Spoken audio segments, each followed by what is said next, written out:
നമസ്കാരം പ്രിയപ്പെട്ടവരെ. ഇടപ്പള്ളി ചലച്ചിത്രോത്സവത്തിൻ്റെ 3-ാം ദിവസമാണ് ഇന്ന്. ചങ്ങമ്പുഴ സാംസ്കാരിക കേന്ദ്രത്തിൻ്റെ പൂർണ്ണ പിന്തുണയോടെ മെട്രോ ഫിലിം സൊസൈറ്റി സംഘടിപ്പിച്ചിരിക്കുന്ന ഈ ചലച്ചിത്രോത്സവത്തിൽ ഇന്ന് നമ്മൾ പ്രദർശിപ്പിക്കുന്ന ചിത്രം മുഹമ്മദ് സാദിഖ് സംവിധാനം ചെയ്ത ദ സ്ട്രീറിംഗ് ആണ്. അതിനു മുമ്പായി ഇപ്പോൾ ഇവിടെ നടക്കുന്ന ചർച്ചയുടെ വിഷയം സിനിമ ആസ്വാദന ശീലങ്ങൾ എന്നതാണ്. ഈ വിഷയത്തെക്കുറിച്ച് സംസാരിക്കാൻ നമുക്ക് ലഭിച്ചിരിക്കുന്ന അതിഥികൾ ഡോക്ടർ ആശ ആച്ചി ജോസഫ്, സുധി അന്ന, മിനി IG എന്നിവരാണ്. ഇന്നത്തെ ചർച്ചയുടെ മോഡറേറ്റർ മെട്രോ ഫിലിം സൊസൈറ്റി അംഗം അഡ്വക്കേറ്റ് VP വിജിയാണ്. 4 പേരെയും വേദിയിലേക്ക് സാദരം ക്ഷണിക്കുന്നു. നമ്മുടെ അതിഥികളെ പരിചയപ്പെടാം. ഡോക്ടർ ആശ ആച്ചി ജോസഫ്, തിരുവല്ല സ്വദേശിയായ ഡോക്ടർ ആശ തേവര സേക്രഡ് ഹാർട്ട് കോളേജിൽ SH സ്കൂൾ ഓഫ് കമ്മ്യൂണിക്കേഷൻ്റെ ഡീനായി സേവനമനുഷ്ഠിക്കുന്നു. പൂനെ സർവകലാശാലയിൽ നിന്നും ടെലിവിഷൻ ഓഡിയൻസ് റിസർച്ചിൽ ഡോക്ടറേറ്റ് എടുത്ത ശേഷം ഏഷ്യാനെറ്റ്, ഇന്ത്യ വിഷൻ എന്നീ ചാനലുകളിൽ പ്രോഗ്രാം പ്രൊഡ്യൂസറായി ജോലി ചെയ്തിട്ടുണ്ട്. സ്വതന്ത്ര ഡോക്യുമെൻ്ററികൾ, ഹ്രസ്വചിത്രങ്ങൾ എന്നിവയുടെ സംവിധായികയാണ്. വിവിധ മീഡിയ ഇൻസ്റ്റിറ്റ്യൂട്ടുകളിൽ വിസിറ്റിംഗ് ഫാക്കൽറ്റിയാണ്. ഗവേഷക കൂടിയാണ്. TV, സിനിമ, വെബ് മാധ്യമങ്ങൾ ചേർത്തുകൊണ്ടുള്ള സംരംഭങ്ങളിൽ പങ്കാളിയായിട്ടുള്ള ഡോക്ടർ ആശ ലാൽ ജോസിൻ്റെ സിനിമകളിൽ സംവിധാന സഹായിയാണ്. മെട്രോ ഫിലിം സൊസൈറ്റിയുടെ മിത്രമായ ഡോക്ടർ ആശയെ ഈ ചർച്ചയിലേക്ക് സ്വാഗതം ചെയ്യുന്നു. മെട്രോ ഫിലിം സൊസൈറ്റി മെമ്പറായ ശ്രീ സുധി അന്നയുടെ ജന്മദേശം കണ്ണൂർ ജില്ലയിലെ പടിയൂരാണ്. എറണാകുളത്താണ് താമസം. ചലച്ചിത്ര സംവിധായകനും ചിത്രകാരനുമാണ്.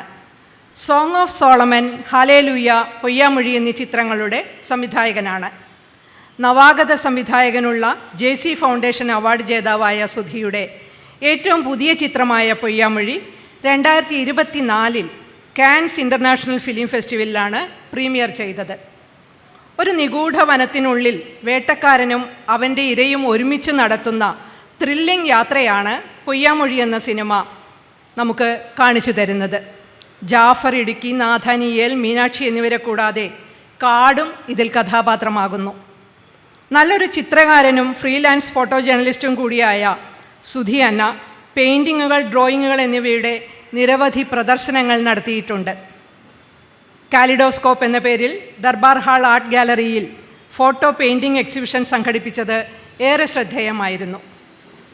സിനിമയുടെ ആസ്വാദന ശീലങ്ങളെക്കുറിച്ചുള്ള ചർച്ചയിലേക്ക് സുധി അന്നയെ സ്വാഗതം ചെയ്യുന്നു.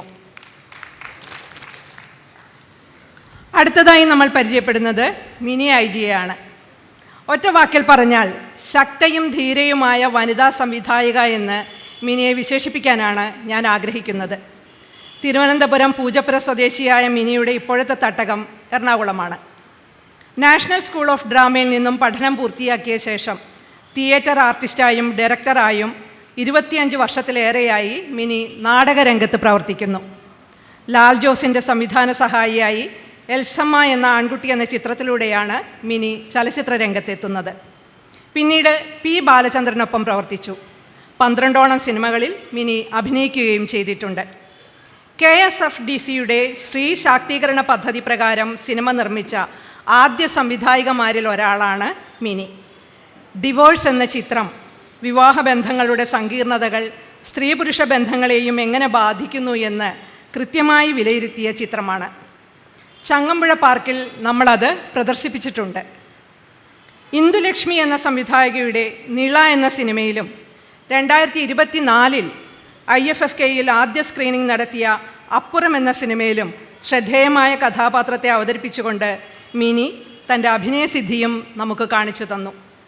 ബൈപ്പോളാർ ഡിസോർഡർ എന്ന മനോരോഗത്തിന് വിധേയയായ ചിത്ര എന്ന സ്ത്രീയുടെ, ഭാര്യയുടെ, അമ്മയുടെ സംഘർഷഭരിതമായ ജീവിതവും മരണവും വളരെ നാച്ചുറലായാണ് മിനി അഭിനയിച്ചത്. ആ കഥാപാത്രം മനസ്സിൽ നിന്നും ഒരിക്കലും മായുകയില്ല. സംവിധായികയും അഭിനേത്രിയും മെട്രോയുടെ സുഹൃത്തുമായ മിനിയെ ഈ ചർച്ചയിലേക്ക് സ്വാഗതം ചെയ്യുന്നു.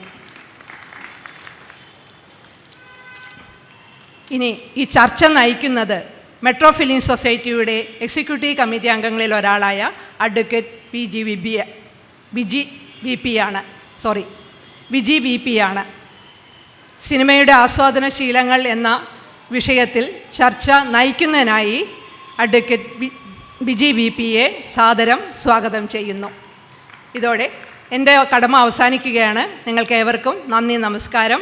ഒപ്പം തന്നെ ഇവിടെ വന്നിരിക്കുന്ന എല്ലാവരെയും ചർച്ചയിലേക്കും അടുത്ത സിനിമയുടെ സ്ക്രീനിങ്ങിലേക്കും സാദരം സ്വാഗതം ചെയ്യുന്നു. നമസ്കാരം. നമുക്ക് 6 മണിക്ക് സിനിമ തുടങ്ങേണ്ടതായിരുന്നു. അതുകൊണ്ട് കഴിയുന്നതും ഒരു ചെറിയ ചർച്ചയാണ് ഉദ്ദേശിക്കുന്നത്. ഓരോരുത്തരും ഒരു 10-15 മിനിറ്റ് ഉപയോഗിച്ചുള്ള ചർച്ചയാണ് ഉദ്ദേശിക്കുന്നത്. നമ്മുടെ വിഷയം സിനിമയിലെ ആസ്വാദന ശീലങ്ങൾ എന്നതാണ്. ഈ ശീലങ്ങളെ സംബന്ധിച്ച് പറയാൻ നമ്മൾ ഓരോരും ഇഷ്ടപ്പെടുന്ന എന്താണോ അത് തന്നെയാണ് നമ്മുടെ ശീലങ്ങൾ. അതാണ് ആസ്വാദനം എന്നുകൊണ്ട് പ്രധാനമായിട്ടും ഉദ്ദേശിക്കുന്നത്. എൻ്റെ ഒരു ചെറുപ്പകാലത്ത് തുടങ്ങിയിട്ടുള്ള സിനിമയെ ആസ്വാദനശീലത്തെ സംബന്ധിച്ച് പറയുകയാണെങ്കിൽ തൊട്ടപ്പുറത്തുണ്ടായിരുന്ന ഒരു കൈരളി തിയേറ്ററിൽ നിന്നാണ് ഞാൻ സിനിമ കാണാൻ തുടങ്ങിയത്. അത് ഓണത്തിനും വിഷുവിനൊക്കെ വരുന്ന ജയൻ്റെയോ നസീറിൻ്റെയോ ഒക്കെ സിനിമ കണ്ടാണ്. അതായത് നടൻ എന്ന നിലയിലാണ് സിനിമ ആസ്വദിക്കാൻ, നടന്മാരുടെ സിനിമകൾ എന്ന നിലയിലാണ് സിനിമ ആസ്വദിക്കാൻ ആരംഭിച്ചത്. പിന്നീടാണ് അതിൻ്റെ പുറകിൽ പ്രധാനപ്പെട്ട ആൾ സംവിധായകൻ ആണ് എന്ന് മനസ്സിലായത്. അപ്പോൾ മാറിയ കാലഘട്ടത്ത് സിനിമ ആസ്വാദനശീലങ്ങൾക്ക് പല തലങ്ങളിലേക്ക് വന്നിട്ടുണ്ട്. നടനെയും ഡയറക്ടറെയും വിലയിരുത്തിക്കൊണ്ടുള്ള സിനിമ ആസ്വദിക്കുന്ന ആൾക്കാരുണ്ടാവും. പിന്നെ അതിനെ സംബന്ധിച്ചുള്ള റിവ്യൂവും റെക്കമെൻഡേഷനും സംബന്ധിച്ചുള്ള ആസ്വാദനശീലങ്ങളുണ്ട്. പിന്നെ അതിനെ സംബന്ധിച്ചുള്ള അവാർഡ് റെക്കഗ്നീഷൻ കിട്ടിയ സിനിമകൾ കാണുന്ന അങ്ങനെ ഒരു ആസ്വാദനശീലമുണ്ട്.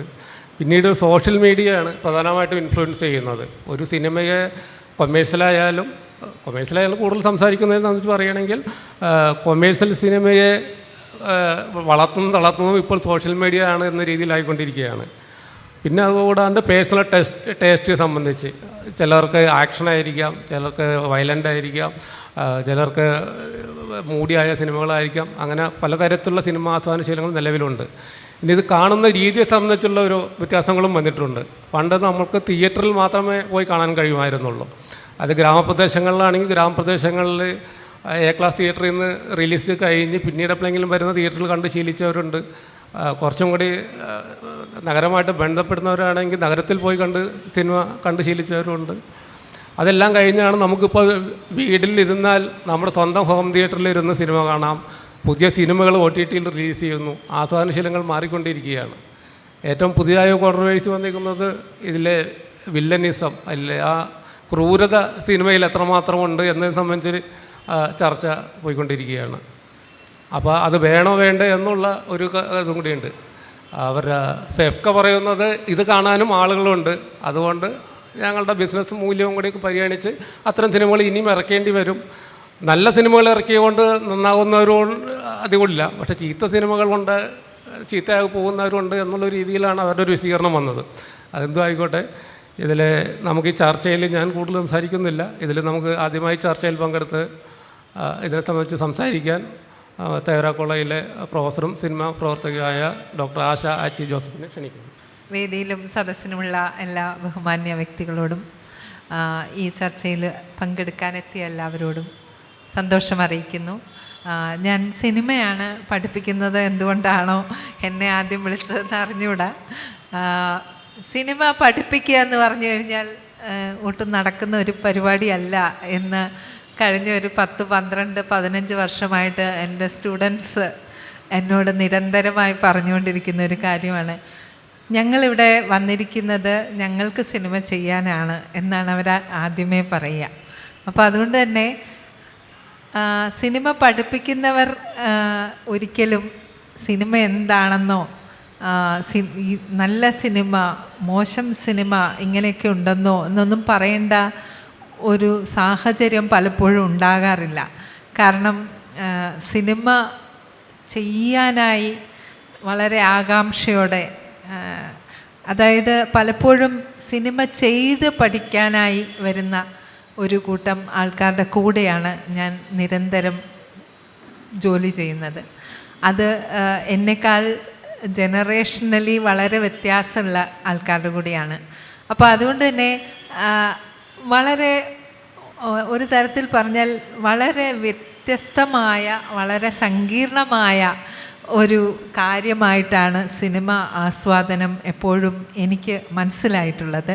നേരത്തെ ഇവിടെ ഇദ്ദേഹം പറഞ്ഞതുപോലെ സിനിമ ആസ്വദിക്കുക എന്ന് പറഞ്ഞു കഴിഞ്ഞാൽ ഓരോരുത്തർക്കും വളരെ വളരെ വ്യക്തിപരമായ വൈയക്തികമായ ഒരു സന്തോഷം, കാര്യം എന്നുള്ളതിന് ഉപരിയായി ഒരു കാലഘട്ടത്തിലെങ്കിലും ഒരു കളക്റ്റീവ് മീഡിയം അല്ലെങ്കിൽ ഒരു കൂട്ടം ആൾക്കാർ സിനിമ കാണുന്നതിലൂടെ കുറേ അധികം കാര്യങ്ങൾ, ഈ സിനിമയിലുള്ളതും ഇല്ലാത്തതുമൊക്കെയായ കാര്യങ്ങൾ ആ ഇരിക്കുന്ന കൂട്ടത്തിന് മൊത്തമായി മനസ്സിലാകുന്ന ഒരു രീതി ഉണ്ടായിരുന്നു, ഇന്നും ഉണ്ട് എന്ന് തന്നെയാണ് ഞാൻ, പ്രത്യേകിച്ച് മെട്രോ ഫിലിം സൊസൈറ്റിയാണ് ഇത് നടത്തുന്നതെന്നുള്ളതുകൊണ്ട് തന്നെ അതങ്ങനെ ഉണ്ട് എന്ന് തന്നെയാണ് വളരെ സന്തോഷത്തോടെ, വളരെ ചാരിതാർത്ഥ്യത്തോടെ മനസ്സിലാക്കാൻ ശ്രമിക്കുന്നത്. പക്ഷേ നമുക്കറിയാം ഇന്നത്തെ കാലത്തിൻ്റേതായ ചലഞ്ചുകൾ, ഏറ്റവും പ്രധാനമായുള്ള ചലഞ്ചുകൾ നമുക്കെല്ലാവർക്കും അറിയാം. അപ്പോൾ നമ്മൾ ഈ സിനിമ ആസ്വാദന ശീലങ്ങളെക്കുറിച്ച് പറയുമ്പോൾ എപ്പോഴും ആദ്യം വരുന്നത് സിനിമ അഥവാ ആർട്ട് വർക്ക് എന്ന് പറയുന്നതാണ്. അപ്പം അത് ഏത് തരം കലയുടെ ആസ്വാദനമാണെങ്കിലും ഏറ്റവും പ്രധാനമായിട്ട് ആദ്യം നമ്മൾ സംസാരിച്ച് തുടങ്ങുമ്പോൾ വരുന്നത് ആർട്ട് വർക്ക് എന്നുള്ളതാണ്. എന്നാൽ യഥാർത്ഥത്തിൽ ഈ നമ്മുടെ കലാചരിത്രം പഠിക്കുമ്പോൾ എപ്പോഴും ആദ്യം പറയുന്നത് ആർട്ട് വർക്ക് എന്നുള്ളതൊന്നും ഇല്ല, അല്ലെങ്കിൽ ആർട്ട് വർക്കിനേക്കാളും ആർട്ടിസ്റ്റാണ് പ്രധാനം. അപ്പോൾ ഏതൊരു ആർട്ട് വർക്കിലും നിഴലിക്കുന്നത് അല്ലെങ്കിൽ പ്രതിഫലിക്കുന്നത് അല്ലെങ്കിൽ മുന്നോട്ട് വയ്ക്കപ്പെടുന്നത് ആ ആർട്ടിസ്റ്റാണ്. അപ്പോൾ അങ്ങനെ ആർട്ട് വർക്ക്, ആർട്ടിസ്റ്റ്, ഇത് രണ്ടുമുണ്ടെങ്കിൽ പോലും ഈ ഒരു പ്രോസസ്സ് കംപ്ലീറ്റ് ആകണമെങ്കിൽ നമുക്കറിയാം എപ്പോഴും ആസ്വാദകൻ ഒക്കെ ആവശ്യമുണ്ട്. അല്ലെങ്കിൽ ഈ ഒരു കാര്യം ഒരിക്കലും കംപ്ലീറ്റ് ആവില്ല. ആർട്ട് വർക്കും ആർട്ടിസ്റ്റും ഉണ്ടെങ്കിൽ വേണമെങ്കിൽ ആർട്ടിസ്റ്റിന് പറയാം ഞാൻ തന്നെയാണ് ഇതിൻ്റെ ആസ്വാദകൻ അല്ലെങ്കിൽ ആസ്വാദക, പക്ഷേ അതൊരിക്കലും കംപ്ലീറ്റ് ആകുന്നില്ല. അപ്പോൾ ഒരു ട്രയാങ്കുലർ ആയിട്ടുള്ള ഒരു പ്രോസസ്സ് ആയിട്ടാണ് പൊതുവെ ആസ്വാദനം എന്നുള്ളത് മനസ്സിലാക്കപ്പെടുന്നത്.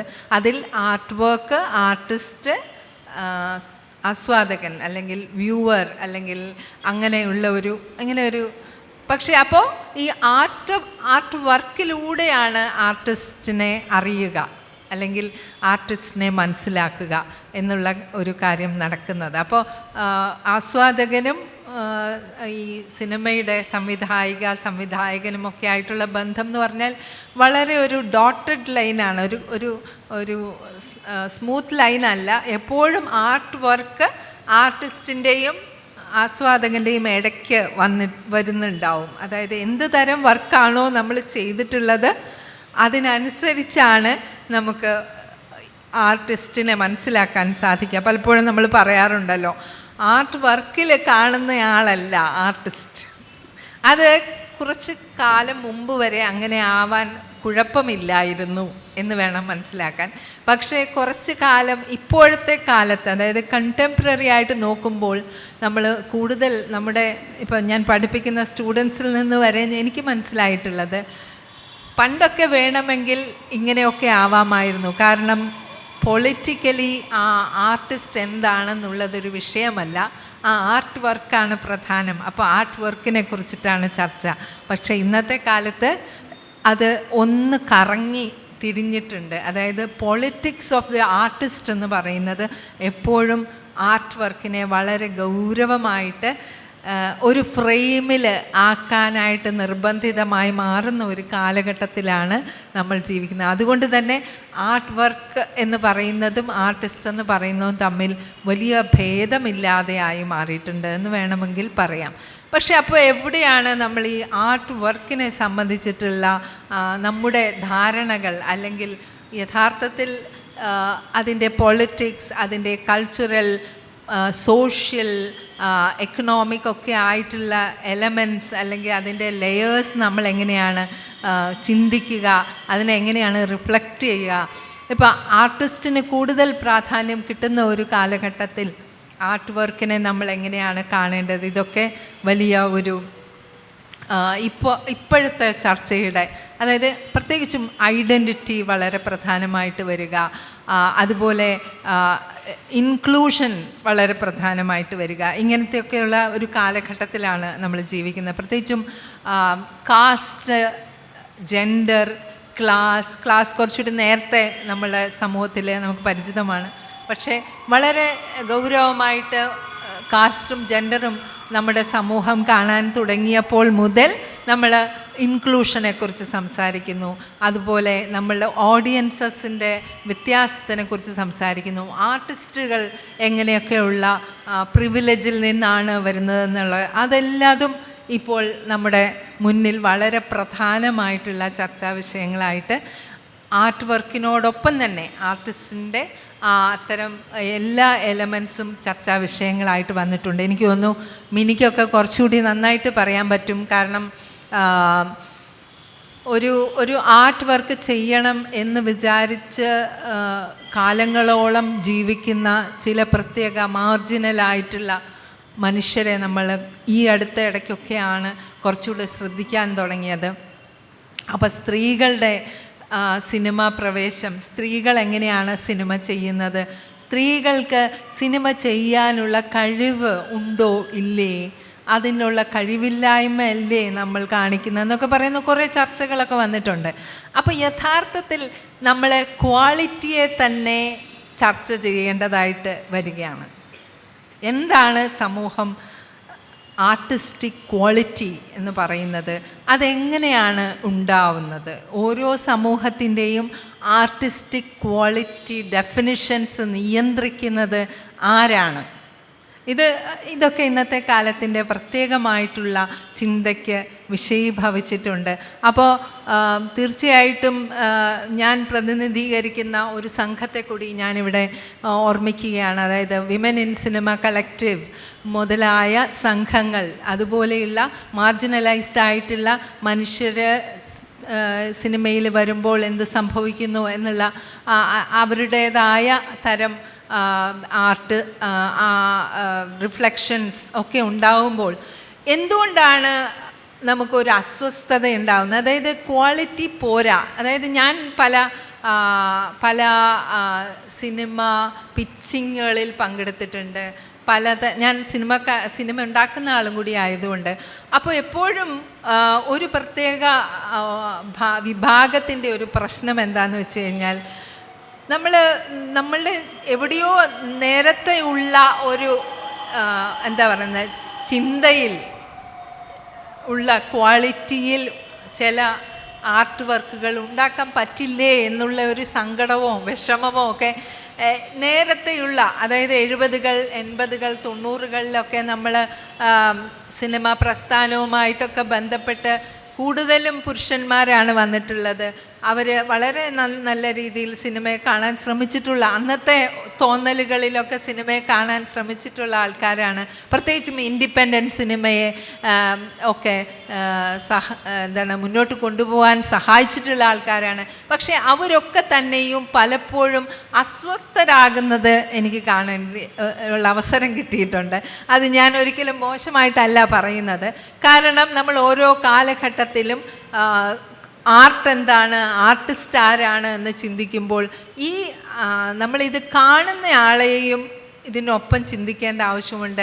അവരാണ് പലപ്പോഴും ആർട്ടിനെ നിയന്ത്രിക്കുന്നത്. അപ്പോൾ കാഴ്ചക്കാരും ഈ ആർട്ടിസ്റ്റും സ്ത്രീകളും അതുപോലെ തന്നെ മാർജിനലൈസ്ഡ് ആയിട്ടുള്ള മറ്റാൾക്കാരും ഒക്കെ വരുമ്പോൾ അവരുടെ ക്വാളിറ്റി എന്താണ്, അവരുണ്ടാക്കുന്ന സിനിമകളുടെ ക്വാളിറ്റി എന്താണ് എന്നൊക്കെ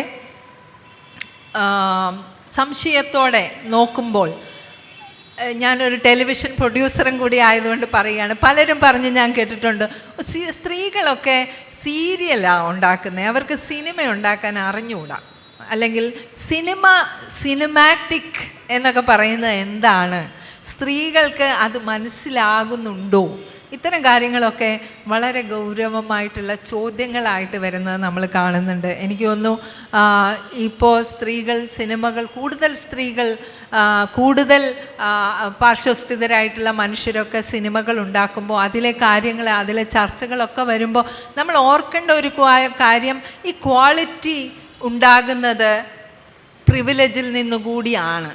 ഒരു ക്വാളിറ്റി, ഒരു സമൂഹത്തിൻ്റെ ക്വാളിറ്റി, അവരുടെ കൾച്ചറൽ അല്ലെങ്കിൽ ആർട്ടിസ്റ്റിക് ക്വാളിറ്റിയൊക്കെ ആരാണ് നിശ്ചയിക്കുന്നത് എന്നുള്ളത്, അത് എങ്ങനെയാണ് നമ്മൾ ചരിത്രത്തിൽ അടയാളപ്പെടുത്തിയിട്ടുള്ളതെന്ന് നോക്കുമ്പോൾ നമുക്ക് മനസ്സിലാകുന്നത് തീർച്ചയായിട്ടും വളരെയധികം പ്രിവിലേജുള്ള മെയിൻ സ്ട്രീമിൽ നിൽക്കുന്ന ആൾക്കാർ തന്നെയാണ് ഈ ക്വാളിറ്റി നിശ്ചയിച്ചിട്ടുള്ളത്, ക്വാളിറ്റി എന്താണെന്ന് കണ്ടെത്താൻ ശ്രമിച്ചിട്ടുള്ളത്. അതുകൊണ്ട് തന്നെ ഒരു പടി പുറകോട്ട് വെക്കേണ്ടി വന്നാലും നമ്മൾ ഇൻക്ലൂസീവായിട്ടുള്ള ആർട്ട് പ്രാക്ടീസസിലേക്ക് പോകുന്നതാണ് നമ്മുടെ സമൂഹത്തിൻ്റെ ആരോഗ്യത്തിന് ഏറ്റവും നല്ലത്. അങ്ങനെ തന്നെയാണ് വേണ്ടത്. കാരണം ഏറ്റവും കൂടുതൽ ആൾക്കാർ മുന്നോട്ട് വരുമ്പോഴാണ് സമൂഹത്തിൻ്റെ ഒരു വളർച്ച രേഖപ്പെടുത്തപ്പെടുന്നത്. നമുക്കറിയാം, ഏറ്റവും ജനാധിപത്യപരമായി കാര്യങ്ങൾ ചെയ്യപ്പെടുമ്പോഴാണ് വളർച്ച കൂടുതൽ രേഖപ്പെടുത്തപ്പെടുന്നത്. തീർച്ചയായിട്ടും ഇതിൽ അഭിപ്രായ വ്യത്യാസങ്ങൾ ഉണ്ടാവാം. എന്തായാലും ഈ ചർച്ച തുടരട്ടെ. Thank you. സിനിമ എന്നതിനെ സംബന്ധിച്ച് വിശദമായ ചർച്ചകൾ നമുക്ക് ആവശ്യമാണ്. നമ്മൾ തുടക്കം എന്ന നിലയിലാണ് ഈ സബ്ജക്റ്റ് ഇവിടെ നമ്മൾ എടുത്തേക്കുന്നത്. ഈ ആസ്വാദികത എന്താകാം, എത്ര വരെ ആകാം, എങ്ങനെയാകാം എന്നെല്ലാം നമ്മൾ ചർച്ച ചെയ്യേണ്ടതുണ്ട്. ഒരു തീർച്ചയായും സാങ്കല്പികമായ ഒരു കഥയുടെയോ അല്ലെങ്കിൽ ഒരു കഥാതന്തുവിൻ്റെ യഥാതഥമായ ഒരു ചിത്രീകരണമായിരിക്കും സിനിമ അടിസ്ഥാനപരമായിട്ട് പറയാവുന്ന ഒരു കാര്യം. ഇതിൽ ഓരോരുത്തരുടെയും നിലവാരമനുസരിച്ച് ഇഷ്ടമനുസരിച്ചൊക്കെ സിനിമ ആസ്വദിക്കപ്പെടുന്നുണ്ട്. അത് സീരിയലാകാം, സിനിമ തന്നെ ആകാം, സിനിമയിൽ ആർട്ടെന്നും കൊമേഴ്സിലെന്നുള്ള വിഭജനത്തിലൂടെ ആകാം. എന്തായാലും സിനിമ ആസ്വദിക്കുന്നത് ഓരോരുത്തർക്കും ഇഷ്ടപ്പെട്ട രീതിയിൽ, ആ ഇഷ്ടത്തെ സംബന്ധിച്ചാണ് ഇന്നിപ്പോൾ ഇവിടെ നമ്മൾ കൂടുതൽ ചർച്ച ചെയ്യുന്നത്. ഇതിനെ സംബന്ധിച്ച് ചിത്രകാരൻ കൂടിയായ പ്രിയ സുഹൃത്ത് സുധി അന്നയെ വിളിക്കുന്നു. എല്ലാവർക്കും നമസ്കാരം. സിനിമയുടെ ആസ്വാദന ശീലങ്ങളെക്കുറിച്ച്, എൻ്റെ സിനിമയുടെ അല്ലെങ്കിൽ ഞാൻ കാണുന്ന സിനിമയുടെ ആസ്വാദന ശീലങ്ങളെക്കുറിച്ച് മാത്രമേ എനിക്ക് പറയാൻ പറ്റൂ. കാരണം എല്ലാവരുടെയും ആസ്വാദന ശീലം എങ്ങനെ എന്നുള്ളത് അതിനെക്കുറിച്ചൊരു ധാരണ സത്യത്തിൽ എനിക്കില്ല. ഞാൻ സത്യത്തിൽ സിനിമ കാണാൻ ആഗ്രഹിക്കുന്ന ഒരാളാണ്. ഞാൻ സിനിമ ചെയ്യുന്നതിലുപരി സിനിമ കാണാൻ, എനിക്കൊന്ന് സിനിമ ചെയ്യാൻ കുറച്ചും കൂടി എളുപ്പമാണ്. സിനിമ കാണാനാണ് ഇത്തിരി ബുദ്ധിമുട്ട്. ആ സിനിമ കണ്ടു തുടങ്ങിയപ്പോഴാണ് എനിക്ക് മനസ്സിലായ ഒരു കാര്യം.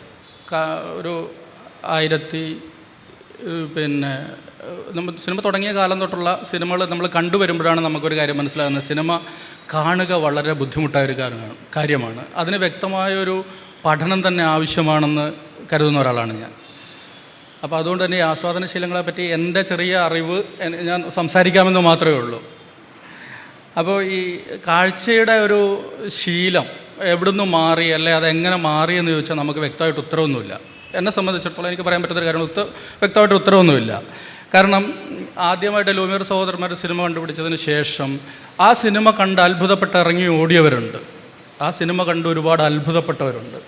അതിനുശേഷം സിനിമ അതിൻ്റെ ഒരു സിനിമയുടെ ഒരു യഥാർത്ഥ രൂപത്തിലേക്ക് വരുന്നു. ഗ്രിഫ്റ്റിൻ്റെ സിനിമകൾ, ബർത്ത് ഓഫ് നേഷൻ എന്നൊക്കെ പറഞ്ഞ സിനിമകളുടെ രൂപത്തിലേക്ക് വരുമ്പം ആ സിനിമ കണ്ടപ്പോൾ ഇങ്ങനെയൊരു പുതിയ കലാരൂപം വരുന്നു, അല്ല അത് കണ്ട് അത്ഭുതപ്പെട്ടു. 1950 സിനിമ സ്കോപ്പായി, 3D ആയി. 3D ആയി കഴിഞ്ഞപ്പോൾ തന്നെ നമ്മുടെ കാഴ്ചാശീലം വീണ്ടും മാറുകയാണ്. നമ്മൾ വേറൊരു ലോകത്തെത്തിക്കൊണ്ടിരിക്കുകയാണ് സിനിമ.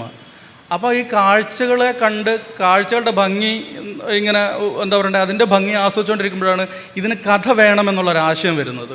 അങ്ങനെ സിനിമ കഥകളിലേക്ക് മാറുകയാണ്. സിനിമ കഥകളിലേക്ക് മാറി പിന്നെ കഥകൾ ആസ്വദിക്കാൻ തുടങ്ങി. അത് യുദ്ധവും യുദ്ധാനന്തര ചിത്രങ്ങളും, ഹോളോകോസ്റ്റ് പോലുള്ള സിനിമകൾ, പുഡോഫ്കിൻ്റെ സിനിമകൾ, നമ്മുടെ ബാറ്റിൽഷിപ്പ് പൊട്ടങ്കൻ പോലുള്ള സിനിമകൾ, വളരെ ആശയസമ്പുഷ്ടമായും വളരെ പൊളിറ്റിക്കലായിട്ടുമുള്ള സിനിമകൾ ധാരാളം വന്നു തുടങ്ങിയപ്പം കാഴ്ചകൾ അതാണെന്ന് നമ്മൾ മനസ്സിലാക്കാൻ തുടങ്ങി.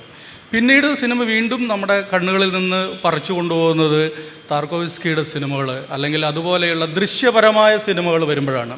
ദൃശ്യപരമായിട്ടുള്ള സിനിമകൾ വരുന്ന സമയത്ത് നമ്മൾക്കൊരു കാര്യം മനസ്സിലായി. സ്വപ്നങ്ങൾ, എന്താ പറയണ്ട, സർറിയലിസ്റ്റിക് ചിത്രങ്ങൾ, അപ്പോൾ അങ്ങനെയുള്ള ദൃശ്യപരമായ സിനിമകളിലേക്ക് വന്നു. അപ്പോഴും നമ്മുടെ കാഴ്ചകൾ മാറിക്കൊണ്ടിരിക്കുകയാണ്. കാഴ്ചകളെ ആസ്വാദന ശീലങ്ങളെ നമുക്ക് എവിടെയും പിടിച്ചു കെട്ടാൻ പറ്റുന്നില്ല. അതാണ് അതിൻ്റെ ഒരു സത്യാവസ്ഥ. അതിനെ പിടിച്ചു കെട്ടാൻ പറ്റുന്നില്ല. കാരണം ഓരോ ദിവസവും ഓരോ മാറ്റങ്ങളാണ് സിനിമയിൽ ഉണ്ടായിക്കൊണ്ടിരിക്കുന്നത്. പിന്നെ അപ്പോൾ ഈ സിനിമയുടെ എഡിറ്റിംഗ് വന്നതോട് കൂടിയിട്ട് കുറച്ചും കൂടി അതിന് വൈകാരികമായി തീവ്രത കിട്ടി സിനിമയ്ക്ക്. എഡിറ്റിങ് പിന്നെ ഇപ്പം പ്രത്യേകിച്ച് എനിക്ക് തോന്നുന്നത് നമ്മളിപ്പം പുതിയ ന്യൂ ജനറേഷൻ സിനിമകൾ പറയുന്നുണ്ട്, ഇപ്പം അല്ലെ പുതിയ തലമുറപ്പെട്ട ആൾക്കാരുടെ സിനിമ. പക്ഷെ അവർ ആസ്വദിക്കുന്ന സിനിമയുടെ എഡിറ്റർ എനിക്ക് തോന്നുന്നത് ഇപ്പോൾ ഈ നമ്മുടെ തൽമ ഷൂൺമേക്കർ എന്ന് പറഞ്ഞൊരു എഡിറ്ററുണ്ട്.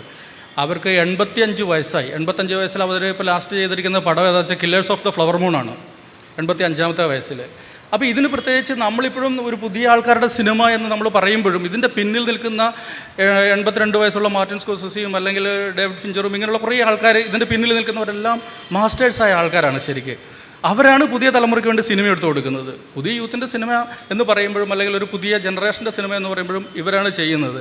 എനിക്ക് കഴിഞ്ഞ ദിവസം ഏറ്റവും അത്ഭുതം തോന്നിയ ഒരു കാര്യം 92ാമത്തെ വയസ്സിലാണെന്ന് തോന്നുന്നു മേശപ്പുറത്ത് കൈവച്ച് ആഗ്നസ് വർദ്ധ എന്ന് പറയുന്ന, ഞാൻ വായിച്ചതാണ്, ആഗ്നസ് വർദ്ധ പറയുന്ന ഒരു കാര്യമുണ്ട്, ഞാൻ സിനിമ നിർത്തിയെന്ന്.